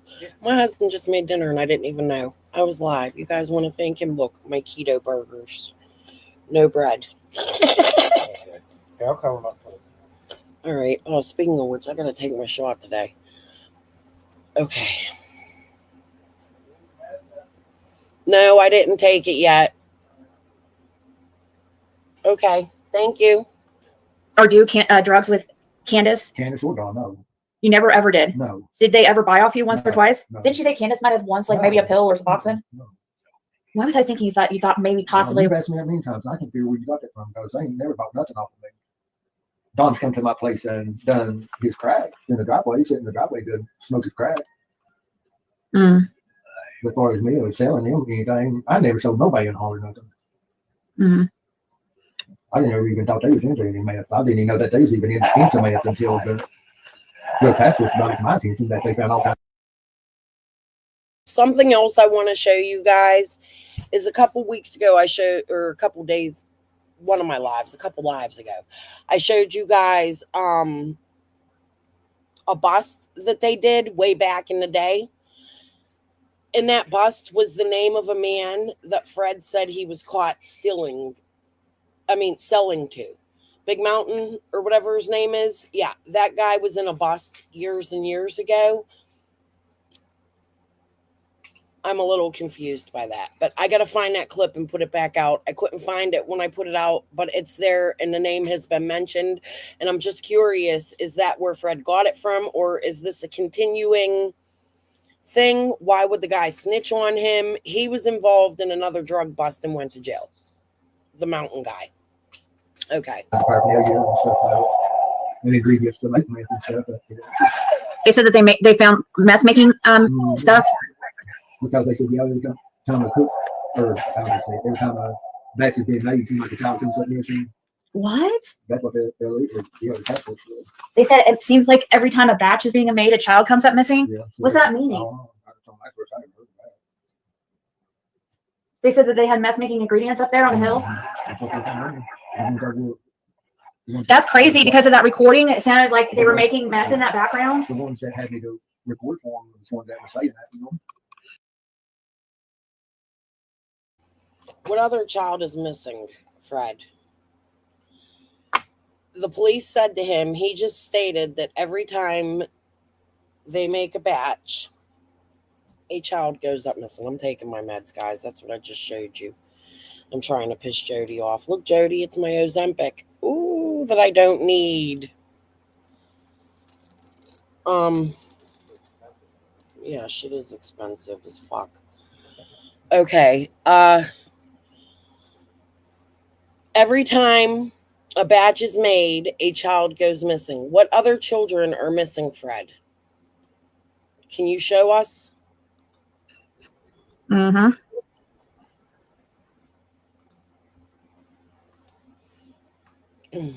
I'll be right back, guys. I gotta go take my shot and my meds. I'm gonna shut the cam off.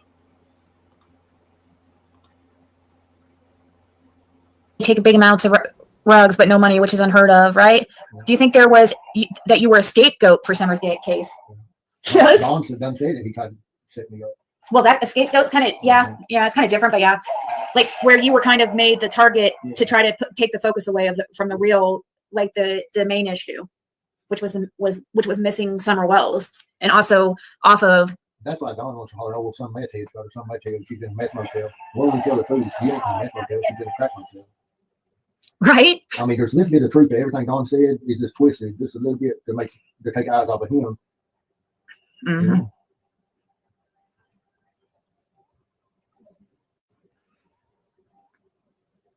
But they never expected Summer's case to go as big as it did, I don't think. Mm-hmm. First of all, this is my opinion. Supposedly, Summer is supposed to be in hell until a certain amount of money was delivered. And this is just your opinion. Is that what you're saying? well, some are and some not, from what I understand. Oh, from things you've heard, like things that from Knoxville that you heard. Yeah, from what I heard. From what that guy was saying. Yeah, out of Knoxville. If that was legit. Yeah. Supposed to be in help for a drug debt for a little bit, and then Don went ahead and called her in missing, and when he called her in missing, they changed the ballgame up. Then she couldn't be brought back, you know.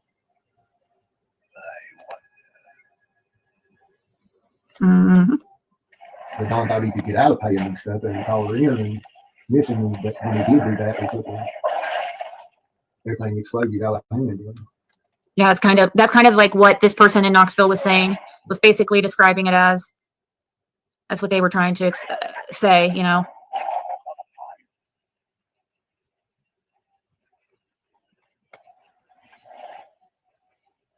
I mean, that's why we're hitting on Andy about being on the road. A lot of people they don't know what I've heard and stuff from Knoxville and stuff. You know? Well, and also, this still, like, you're on the road, like, and you're saying you're not, so what's up with that? Yeah. I think he was on the road at a specific time.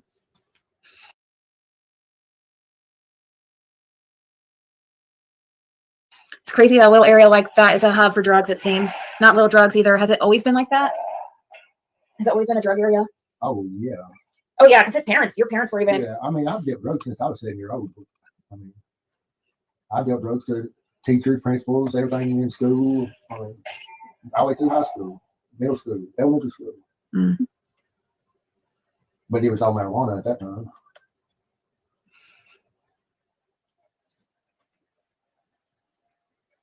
So many possibilities. My senior year, I had 2 months left, and they sent people in hiding the busing and stuff when I was going to church. And the principal, he took and got me moved to volunteer to keep me get busted so I could graduate. Yeah, because you were selling them weed, weren't you? Yeah, I was selling to principals and teachers and everything. Volunteer. I mean, at Cherokee High School. Students and all. Yep. I moved a pound of weed a day. I mean, through school. I mean, teachers are people like anybody else, same as like principals, police officers.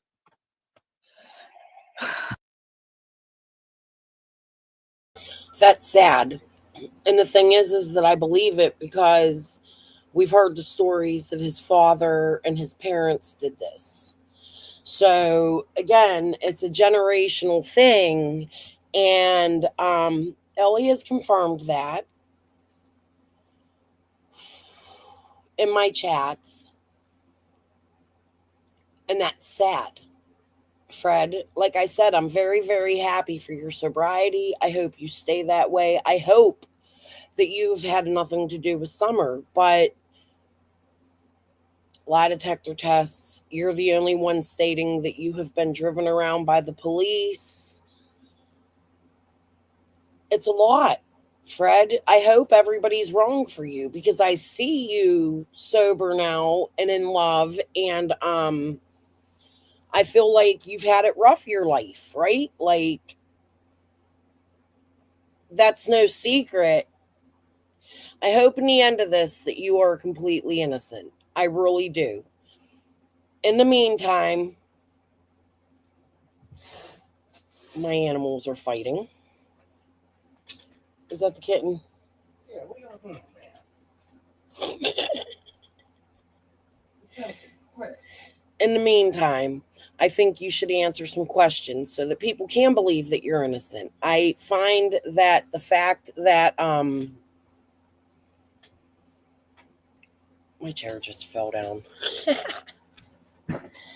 I find that the fact that you tell stories and then change the stories and then elaborate, and now there's a hotel, and it was Jamie's house, and you got the car to the scrapyard, but the scrapyard was closed, like you hooked the car up to your car. Laura said it was hard. Yins had a really rough time. It was a motherfucker to get the car hooked up right to the trailer. You leave the hauler with the car, but you come back with a motorcycle. Where did you drop the fucking car off at?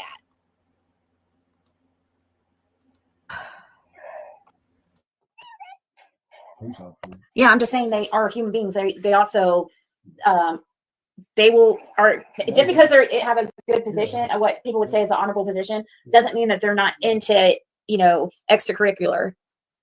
It doesn't automatically make somebody a bad person because they do drugs, but there is a big stigma because a lot of bad things happen when you use drugs. That's what I think too, Eagle. When Eagle and Blue.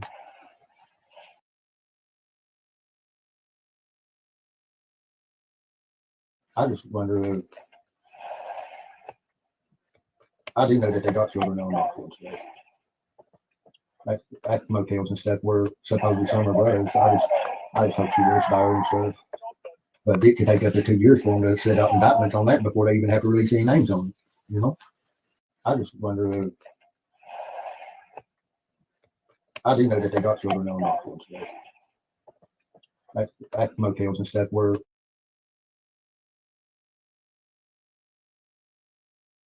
Maybe. The law comes to my house and stuff. The law enforcement had the holler truck. Pretty much full. But they let Don in and out, traveled in and out. On the 15th, that or summer went missing. I know it 3 times that he had left out of the holler, completely out of the holler. Because the second time he left out and come back while I was recording Andy and Jody Sue, that's when he handed Andy that money and stuff. That was odd too. Why was he worried about handing Andy money and your daughter going missing that same day? Within hours. Right. Here, let me use the microphone, see if that helps. That might help you guys hear Fred. I don't know. If it makes the audio worse, let me know. But I switched the microphones. I thought the microphone was on here. That's why I put the webcam here because it was the microphone. But now it should pick up. I don't know where the mic is on. If Andy and Jody Sue went out and got food, it had to be after I recorded them because they hadn't left out before I recorded them that night. And Don had done been out and come back and went back out, and then he come back in and brought Andy that money. And then he had been back to Kingsport for something other when he come up at the house like 3 o'clock that morning, the next morning on the 16th.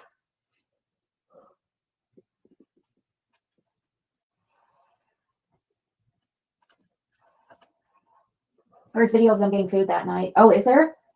It had to be after I recorded them. Like, was it nighttime? Oh, Jody Sue recorded it going and getting food. Really? Was it super, super late? Oh, it must have been super. Are you talking about when it was super, super late? That could have happened. You found out last week that one of my daughter's really good friends' last name's Hill. Were they in the area? Because when could she?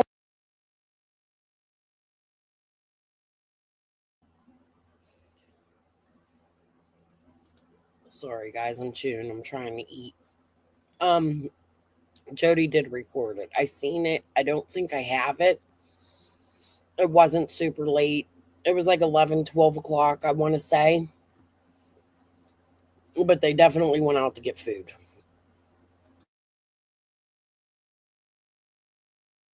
snuck out to get fit, or when could they have gone out to get fit or whatever? Maybe. The law, I mean, Well, when the Dawn law- comes to my house and stuff, the law enforcement had the holler truck. I mean, pretty much full. But Dawn, they let Dawn in and out, traveled in and out. On the 15th, that or summer went missing. I know it 3 times that he had left out of the holler, completely out of the holler. Because the second time he left out and come back while I was recording Andy and Jody Sue, that's when he handed Andy that money and stuff. That was odd too. Why did you worry about handing Andy money and your daughter going missing that same day? I mean, within hours. Right. Here, I'm using the microphone, see if that helps. That might help you guys hear Fred. I don't know. If it makes the audio worse, let me know. But I switched the microphones. I thought the microphone was on. So first off, TBI wasn't there within 2 hours. It would have been just LE searching for Summer. They would not have been down there the very second that Fred got home with recorders for him to go record the wills. I'm sorry, Fred. You're a fucking liar. Okay? That would have been something the TBI and FBI would have brought in the next day, the following day, not the night of. Because at that moment, they thought Summer was in the woods. They were out looking for her.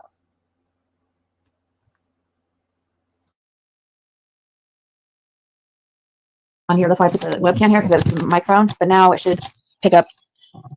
I don't know where the mic is on. If Andy and Jody Sue went out and got food, it had to be after I recorded them because they hadn't left out before I recorded them that night. And Donnie done been out and come back and went back out, and then he come back in and brought Andy that money.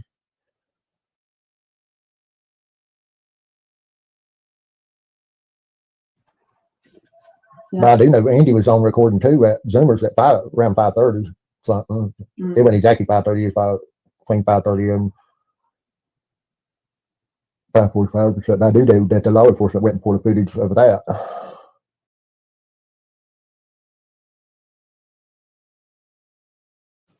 Well, I don't care. Talk to any creator that really wants to take in, find something, you know, but there's many of them I don't even think they even want something about.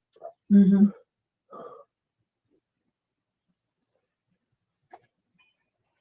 I agree, because some of them, some of them, like if you call Jody Sue a creator, she definitely doesn't want her found. Well, I mean, that's what I'm saying. You know, certain ones.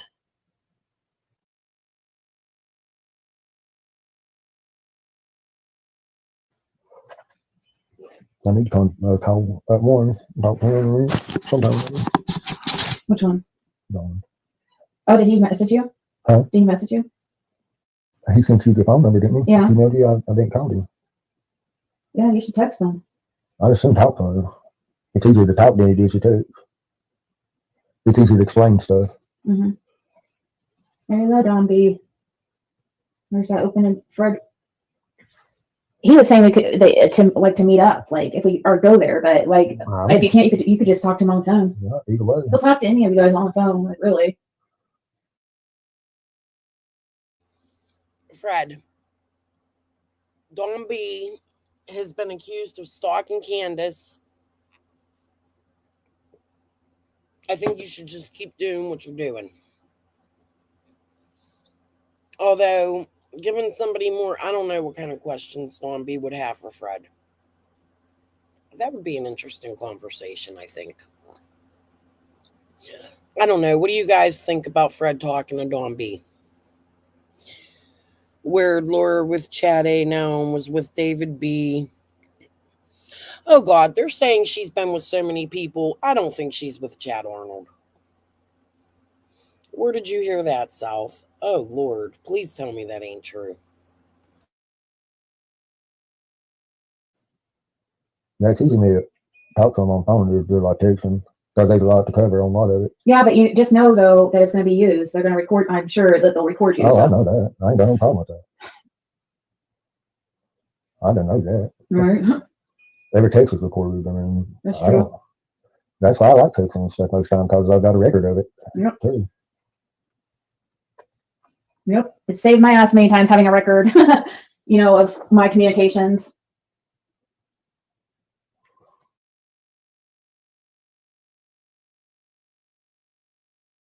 I mean, by me growing up in that area and stuff, I mean, kids just don't go missing down in there like that, you know?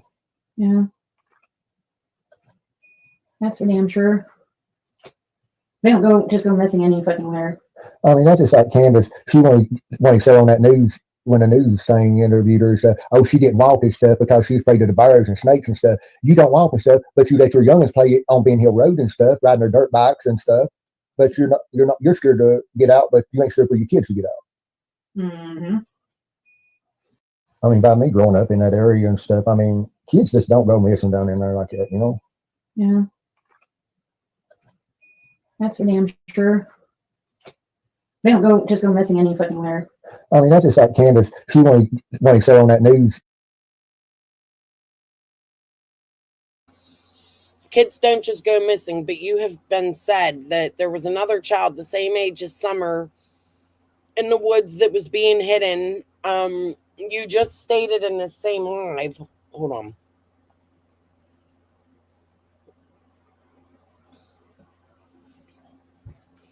The police told you every time there's another batch made, a child goes missing. So I'm a little confused. They do or they don't go missing, Fred?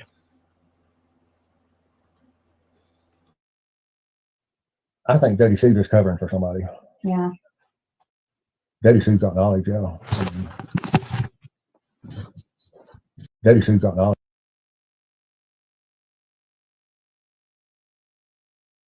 I wonder if they put her on 219.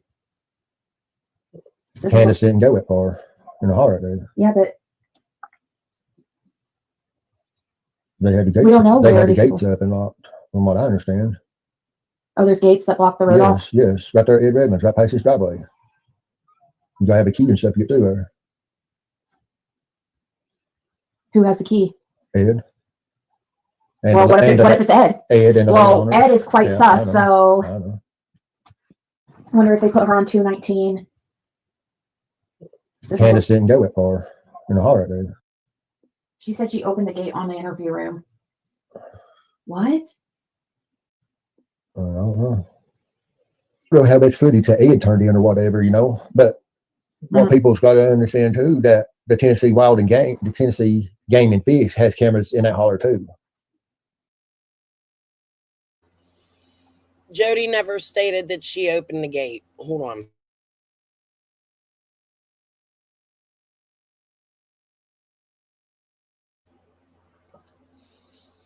As a matter of fact, to Evelyn, in one of her videos, she complained that the gate was put there, but she said that the police made somebody, Redmond, open that gate. So they did go up there.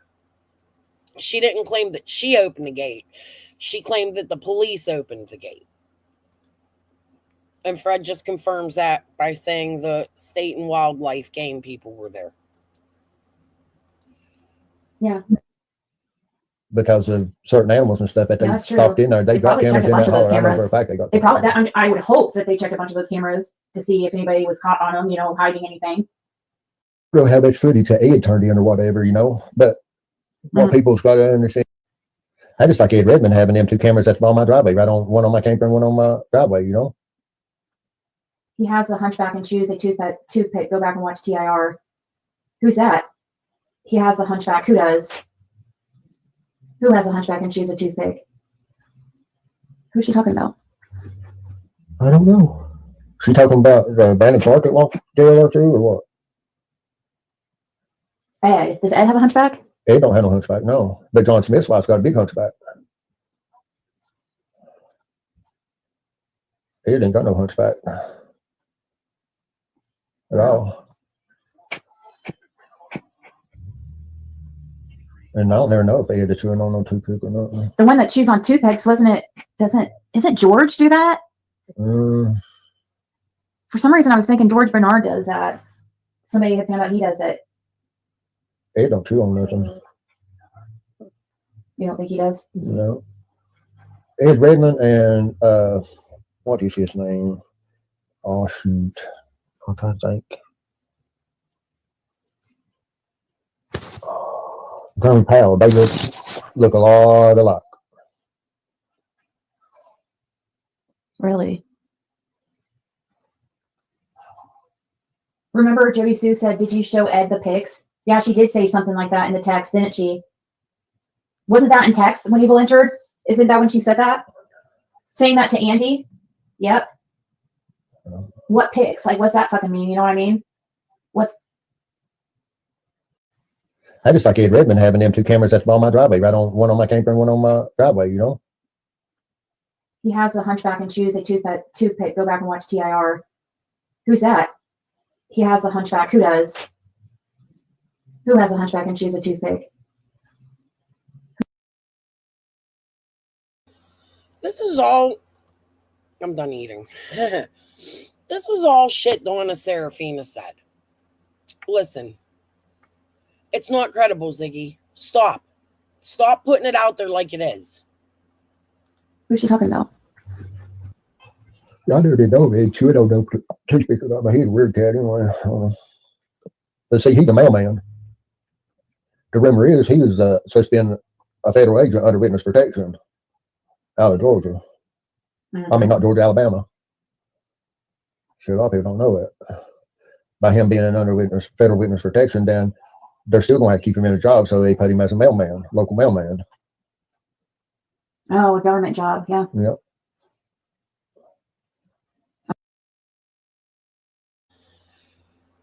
Fred, can you prove that?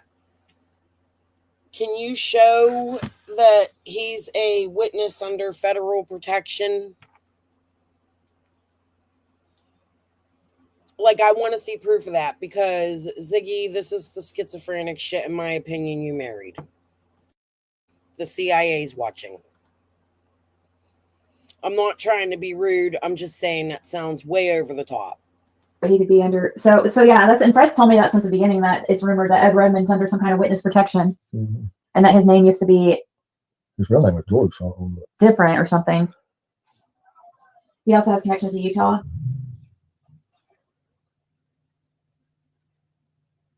There's a certain resort. It's like a golf resort, I think, that you can look up in Florida. Mm-hmm. I can't remember. I wish I would have wrote all this shit down back yonder. But when you start looking into that resort and stuff, it seems like it's tied in with them that owns that Jeff and whatever that owns that other piece of R219 or whatever. Seem like they're connected in on it. But farther you dig into the resort and stuff, it talks like it's in Florida. But farther you take and keep looking into it, it ends up at Ed Redmond's property and stuff on Ben Hill Road.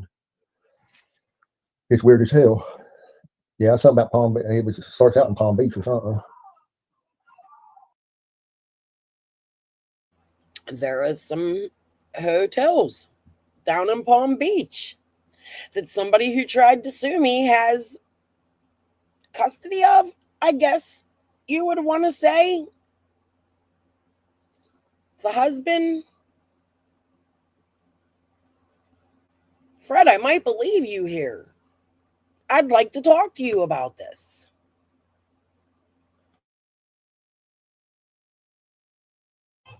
I never did know, man. Sure don't know toothpick about my head. Weird cat, anyway. Let's see, he's a mailman. The rumor is he was supposed to be a federal agent under witness protection out of Georgia. I mean, not Georgia, Alabama. But it's weird how it connects back into Ben Hill Road, that resort does or whatever. And he talks about, I can't remember now, something about off-grid living or something other. Off-grid living? Yeah, kind of like off-grid. That would be a good way to hide from the police. Living off the land. Go join an Amish community. That'd be a really good way. But it's weird how it connects back into Ben Hill Road. Okay, so the hotel I'm talking about is not off-grid living. So That resort does or what? What is that? Oh, I know. Not Oh. clicking links. Trust me, I've got people with those links things. I know how to track somebody by a link, so I mean that's easy to do. Okay. And that's how I figured out where what's her name? Benny's old buddy, Lizzie. I tricked her by acting like I was a hater of myself, Ziggy, and sending her a video and being like, look what Ziggy did now and talking shit. And I sent her a link and she took the bait and clicked it. Because I was like, she was like this mysterious person. it would not leave me alone. Like, she was hardcore on me for like the first 6, like, bad. And she's Lizzie did go hard for Benny. I never did quite understand that, especially when she ran off with Chase. A lot of weird shit in this case, man. Why not talk to the Thompsons, clear your... Who's live? Is Ziggy live now? Am I missing something? another scary one. She was like, Lizzie is like 666 level. That's how scary she is.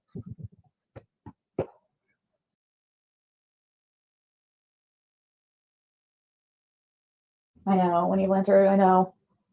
Especially the ones that have different, you know, are from the area and know different people in that scene. Like, you know, Andy and Jody Sue dabbled in drugs too. I mean, so, I mean, these, everybody could put their heads together.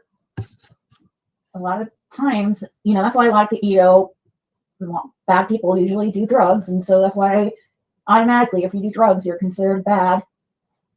I know, when you enter, I know.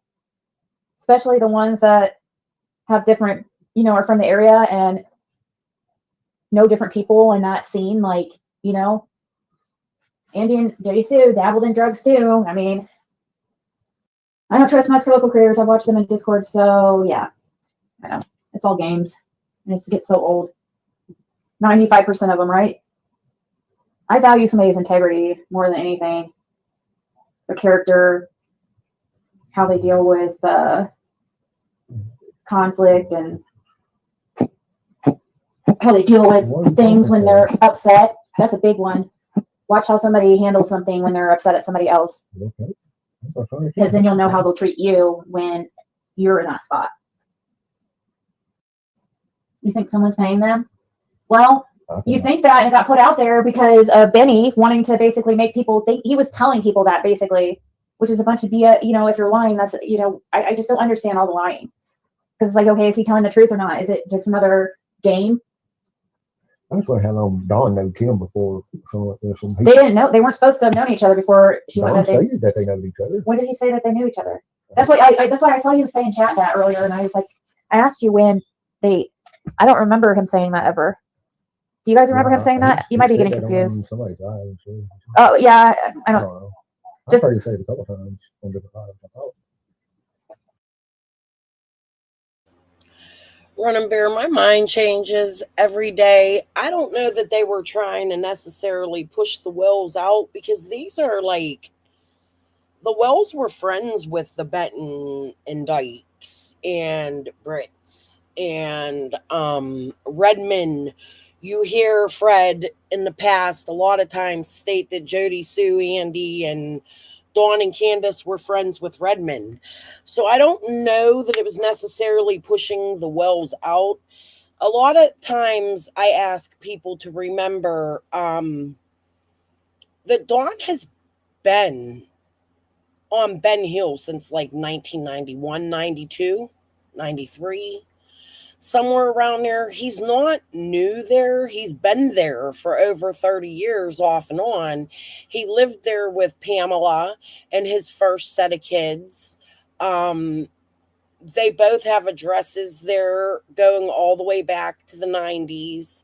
So I don't necessarily think that they were trying to push the Wills out of the community. However, a debt might be something that's on the radar.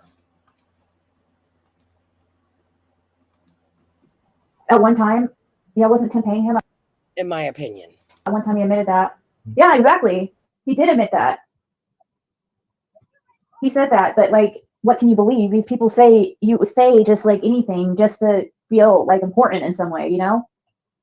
I guess that's what they make, how it makes them feel. That's what I thought. He said something about it.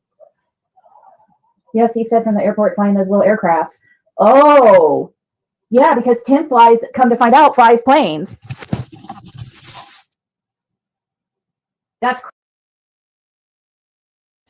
Is Tim the only one chicken?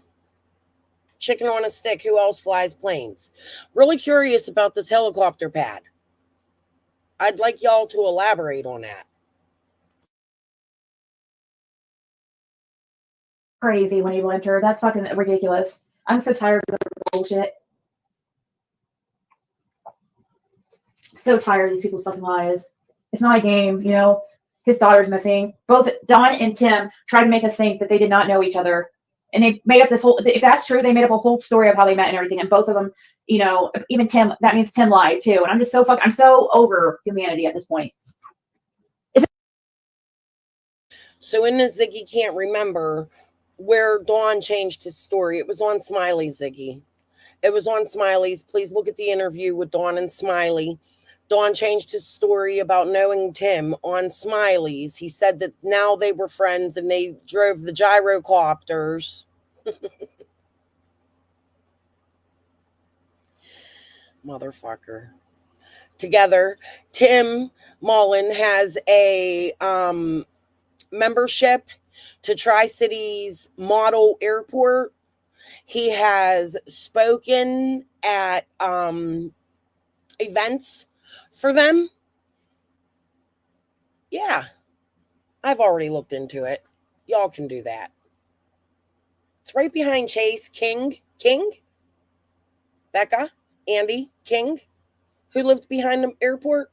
King, the name King, Chase King. Yeah, something like that. Is there anybody in the world that like is an honest human being, like overall, like? I mean, what I didn't understand, Tim going around different places making little videos and stuff, it didn't make no sense or nothing, you know.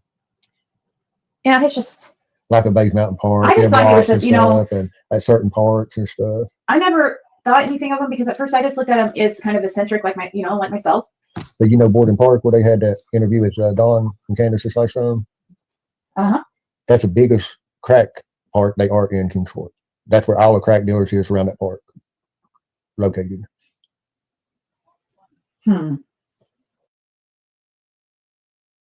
There's always a park in the area that does that, but that's concerning considering that was Allison's home where she took her kids to play football, and Hunter hung out there and went there that day. Yeah, Borden Park's kind of vital in Summer's case when it comes to Allie. Because I took many people to that parking lot right there to buy crack and stuff.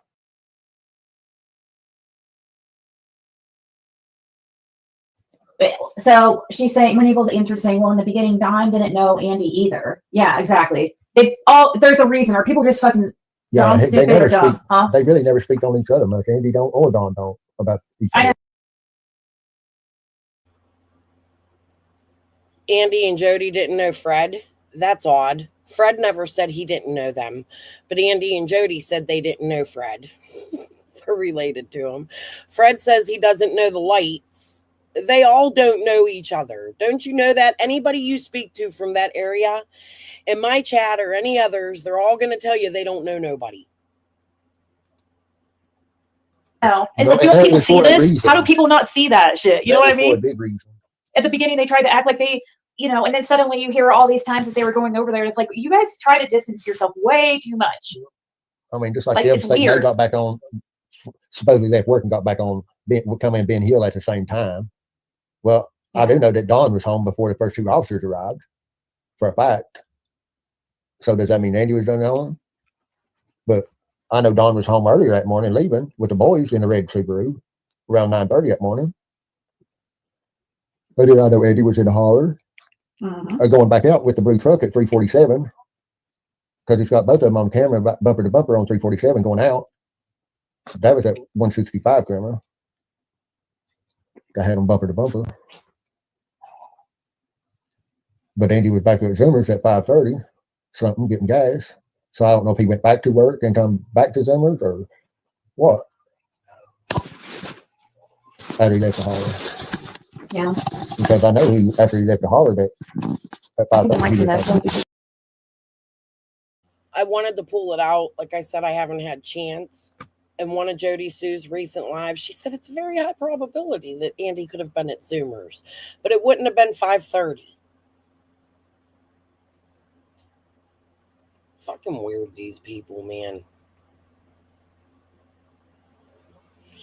Gavel, Chroma, Chasing, Ryan, all of you that simped for Andy, Summer Wells community deserves answers. I need to know, do you still support Andy the Mule? I need to know what you have to say about that. Because he was 100%, in my opinion, a mule. Don't cover it. Was that Zoomers at 5:30? So I don't know if he had left back out of the holler and went back to work and he come back to Zoomers, or whether he stopped that Zoomers from leaving the holler or what. Yeah, I know. Or did he go back to work after he left the holler? You know, did he go? You know, I wonder if he went back to work for a second, for a very short time. Mm-hmm. Because see, they would every day that when they something about Jody Sue and Andy's phone every day before that day they talked quite a bit and stuff, and then that day they quit talking like at 2:30. Yep. They didn't talk nothing back to about 5:30. Yep. Fred's done his homework. He knows too. Like he's watched. But see, Jody stayed. So Jody has a video. Who just said that? Southpaw.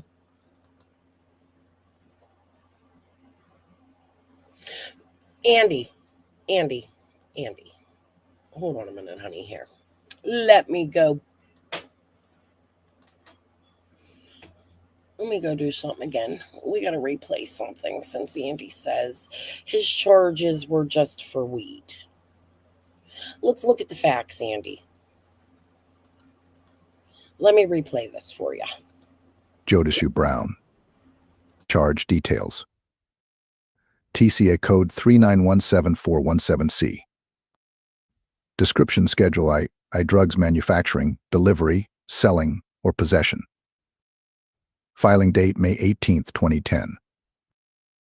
Violation date September 23rd, 2009.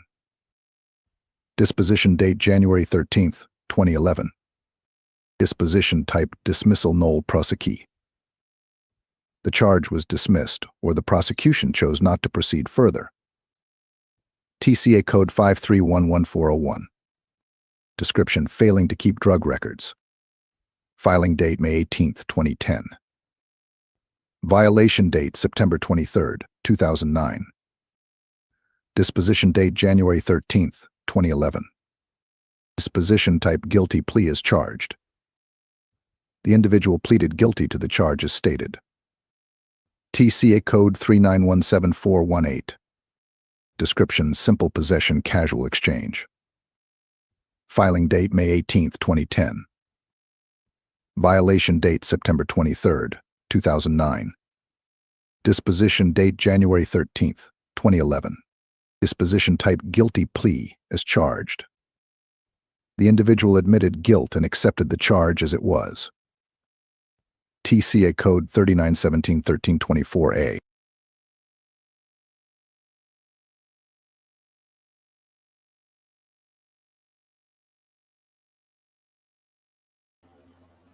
I went back and I showed you the code from 2010. Oh, wait. Let's go down here.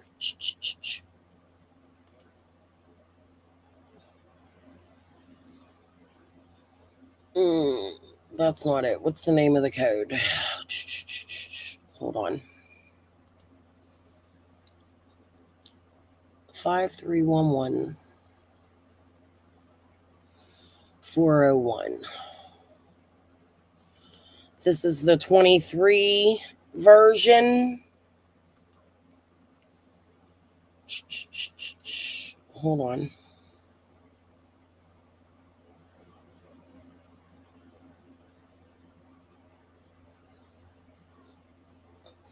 The acts of 1971.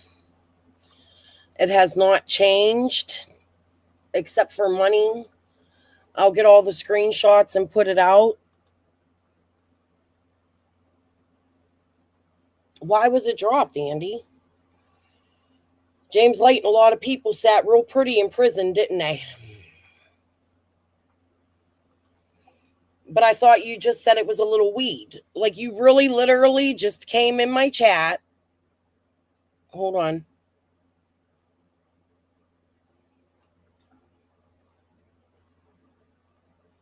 Where did it go? Let me look.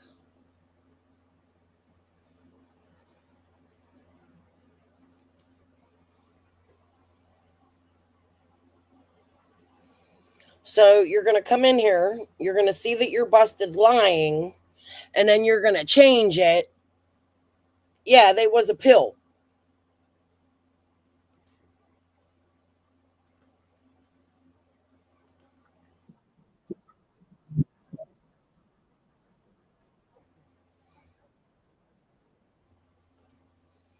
Hold on. I messed up there.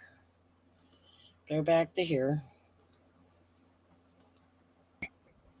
Description: possess firearm, intent to go armed, dangerous felony. Filing date May 18th, 2010. Violation date September 23rd, 2009. Disposition date January 13th, 2011. Disposition type dismissal null prosequi. The firearm-related charge was dismissed or dropped. TC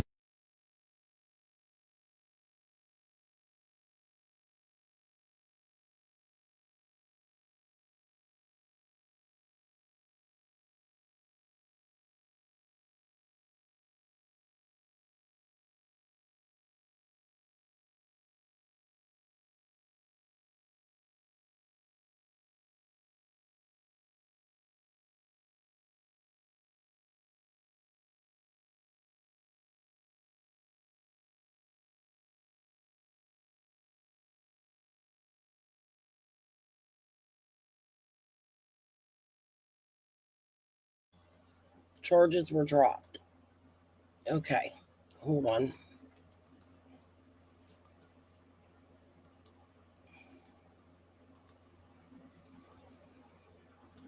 Scheduled 2 drugs was dropped because you snitched, right? Possession, guilty. Simple possession, casual exchange, guilty.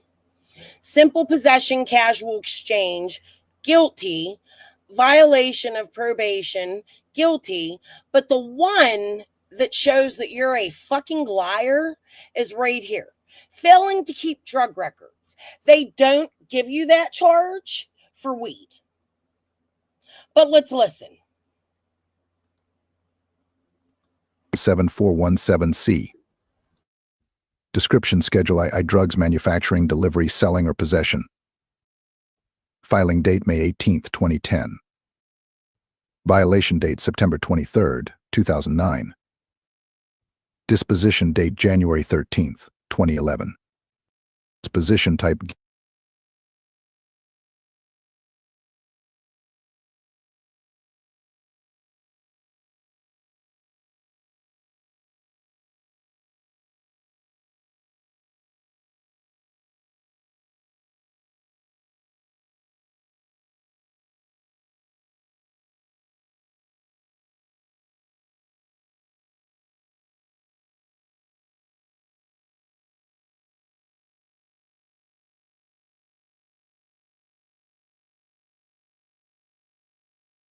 plea as charged. The defendant admitted guilt and accepted the charge as filed. TCA code 3917425. Description: possession of unlawful drug paraphernalia attempt. Filing date May 18th, 2010. Violation date September 23rd, 2009. Disposition date January 13th, 2011. Disposition type guilty plea as charged. TCA code 5311401. Description: failing to keep drug records. Filing date May 18th, 2010. Violation date September 23rd, 2009. Disposition date January 13th, 2011. Disposition type guilty plea as charged. TCA code 3917418. Description: simple possession, casual exchange. Filing date May 18th, 2010. Violation date September 23rd, 2009. Disposition date January 13th, 2011. Disposition type guilty plea as charged. TCA code 391713224A.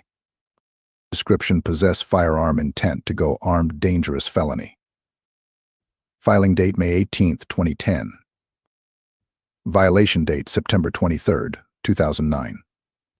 Disposition date January 13th, 2011. Disposition type dismissal null prosequi. The prosecution chose not to pursue this charge. TCA code 111111111. Inscription violation of probation. Filing date March 24th, 2011 first instance. June 26th, 2012 second instance. February 7th, 2014 third instance. Violation date September 23rd, 2009. Disposition dates May 26th, 2011 first instance. November 29th, 2012 second instance. March 7th, 2014 third instance. Disposition type guilty plea, as charged. The defendant admitted to violating probation. Key observations. A. The individual faced multiple charges related to controlled substances, possession, and probation violations. Most charges were resolved through guilty pleas, showing admission of responsibility. The firearm charge was dismissed, possibly due to lack of evidence or a plea agreement. Repeated probation violations suggest ongoing legal and compliance issues. Let me know if you need further clarification or additional analysis. You said, "Is this weed?"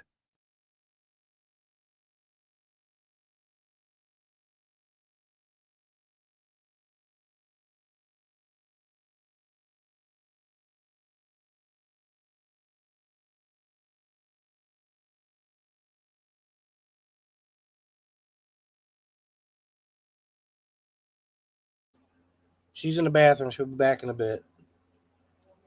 1 minute. Go back and play that.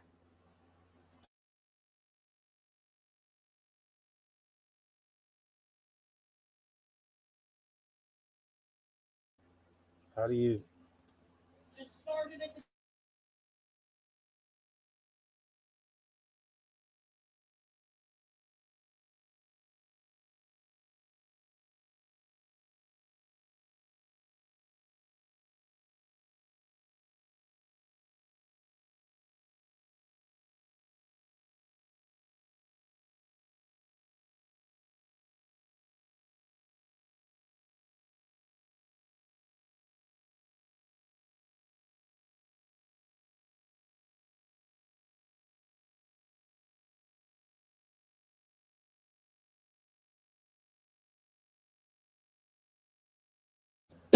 Sorry, guys, I was in the bathroom. Earl tried to fix that for y'all.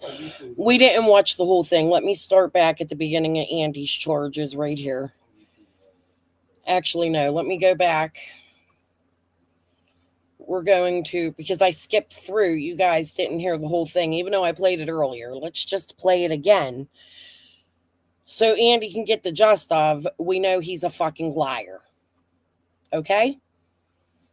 Because that's what this all boils down to. It goes from weed. Okay, it was a pill. That right there goes to prove to you that he has no problem coming in someone's chat and lying. Jodashu Brown. Charge details. TCA code 3917417C. Description schedule I drugs manufacturing, delivery, selling, or possession. Filing date May 18th, 2010. Violation date September 23rd, 2009. Disposition date January 13th, 2011. Disposition type dismissal null prosequi. The charge was dismissed, or the prosecution chose not to proceed further. TCA code 5311401. Description failing to keep drug records. Filing date May 18th, 2010. Violation date September 23rd, 2009. Disposition date January 13th, 2011. Disposition type guilty plea is charged. The individual pleaded guilty to the charge as stated. TCA code 3917418. Description simple possession casual exchange. Filing date May 18th, 2010. Violation date September 23rd, 2009. Disposition date January 13th, 2011. Disposition type guilty plea as charged. The individual admitted guilt and accepted the charge as it was. TCA Code 3917-1324A. Description: possess firearm, intent to go armed, dangerous felony. Filing date May 18, 2010. Violation date September 23, 2009. Disposition date January 13, 2011. Disposition type dismissal null prosequi. The firearm-related charge was dismissed or dropped. TCA Code 1111111111. Description: violation of probation. Filing date June 28, 2011. Violation date September 23, 2009. Disposition date August 4, 2011. Disposition type guilty plea as charged. The individual admitted to violating probation. Key observations. Multiple charges were related to drug activity, including possession, manufacturing, and record keeping. 2 charges were dismissed: Schedule I drugs and firearm-related charge, possibly due to lack of evidence or other legal factors, e.g., cooperation or plea deals. The individual pleaded guilty to 3 charges: failing to keep drug records, simple possession, and probation violation. What does failing to keep drug records mean? Failing to keep drug records refers to a legal violation under laws that regulate the handling of controlled substances, typically associated with drug manufacturing, distribution, or dispensing. Here's a detailed explanation. Definition. This charge is generally brought against individuals or entities who are legally required to maintain accurate and complete records of controlled substances, but fail to do so. This requirement applies to pharmacists, doctors, veterinarians, drug manufacturers, distributors, licensed individuals handling or prescribing controlled substances. For others, e.g., individuals not licensed to handle drugs, this charge can arise if they were found in possession of drugs in circumstances suggesting illegal manufacturing, distribution, or trafficking, and no proper records were kept because they were not legally allowed to possess them. What it covers. The offense includes failure to maintain required records, logs or documentation of receiving, storing, and dispensing controlled substances. Records must detail the type, quantity, and purpose of drug transactions. Falsifying or altering records. Keeping false, incomplete, or misleading records related to controlled substances. Altering or omitting key information. Unauthorized possession. If someone is caught with controlled substances without being licensed or authorized to handle them, they cannot provide legitimate documentation or justification. Examples. A pharmacy forgets to log prescriptions or dispenses drugs without maintaining accurate sales or transaction records. A doctor prescribes controlled substances but fails to document them correctly in patient records. A non-licensed individual is caught with controlled substances but cannot show a prescription or legal purpose for possessing them. And penalties. Penalties vary by jurisdiction and circumstances but may include fines, jail time, revocation of licenses for professionals, probation, or additional charges for intent to distribute or manufacture drugs. If this charge applied to an individual without a professional license, it likely means they were caught with drugs in a situation suggesting trafficking or illegal handling, and they could not provide evidence of legitimate possession or purpose. So this is not a charge for weed. Based on the charge for failing to keep drug records and the other charges listed, it's highly unlikely this was related to marijuana weed. Here's why. TCA Code 39174117C. This code refers to Schedule I drugs, which include substances like methamphetamine, cocaine, oxycodone, fentanyl, and other highly regulated drugs with a high potential for abuse. Marijuana is typically classified as a Schedule VI drug in Tennessee, meaning it's less tightly regulated. The mention of manufacturing, delivering, selling, or possessing strongly implies a controlled substance other than marijuana. Failing to keep drug records. This charge typically applies to controlled substances requiring detailed documentation like prescriptions or inventory records for substances, such as opioids or other narcotics. Marijuana, especially in states with stricter regulations like Tennessee, doesn't typically fall under record-keeping offenses unless in large quantities suggesting trafficking. Firearm intent to go armed dangerous felony. This often accompanies serious drug-related offenses involving substances like heroin, methamphetamine, or cocaine. Marijuana-related charges don't usually rise to the level of dangerous felony unless large-scale trafficking is involved. Conclusion. Hey. These charges suggest this case was likely about substances classified under Schedule I drugs like opioids or stimulants rather than marijuana. Weed-related charges would typically fall under simple possession if small amounts or distribution trafficking for larger amounts, but not under these specific statutes.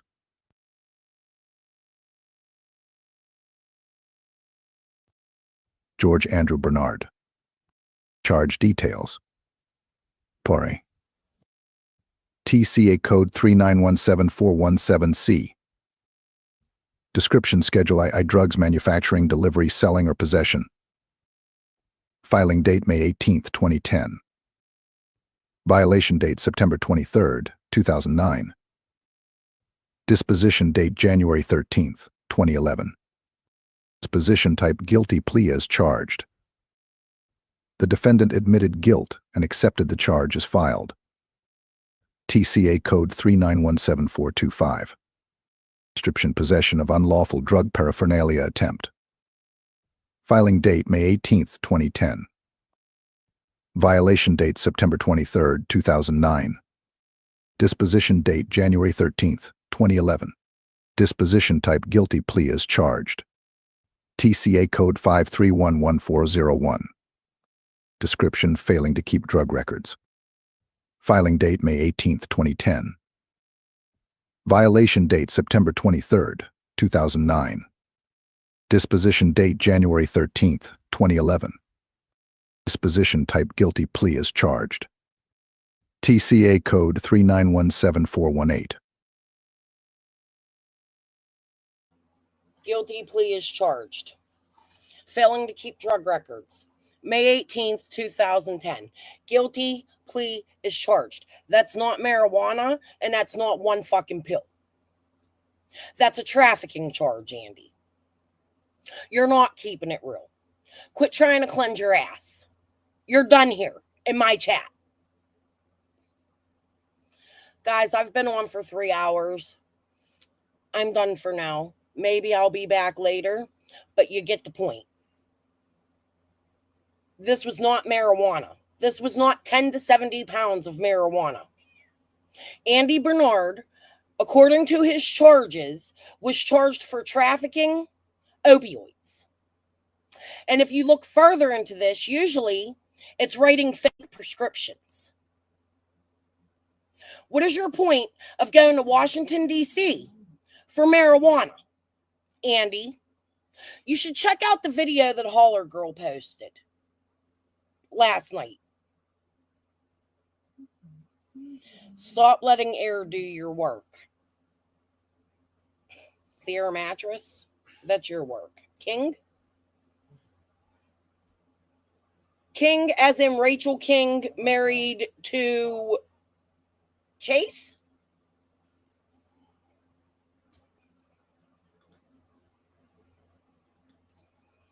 I'll talk to you all later. Maybe I'll be back tonight. Maybe I won't. But this is the point. He can't come in here and say, oh, I was charged for selling a little bit of weed. Okay, there was a pill. Your charges show different, and you wouldn't have done jail time for a pill. Or a little bit of weed. Or 5 plants. Take your little butthole cleansers over there and kiss my whole fat white ass. Peace and love to the rest of you. I'll talk to you later. Bye.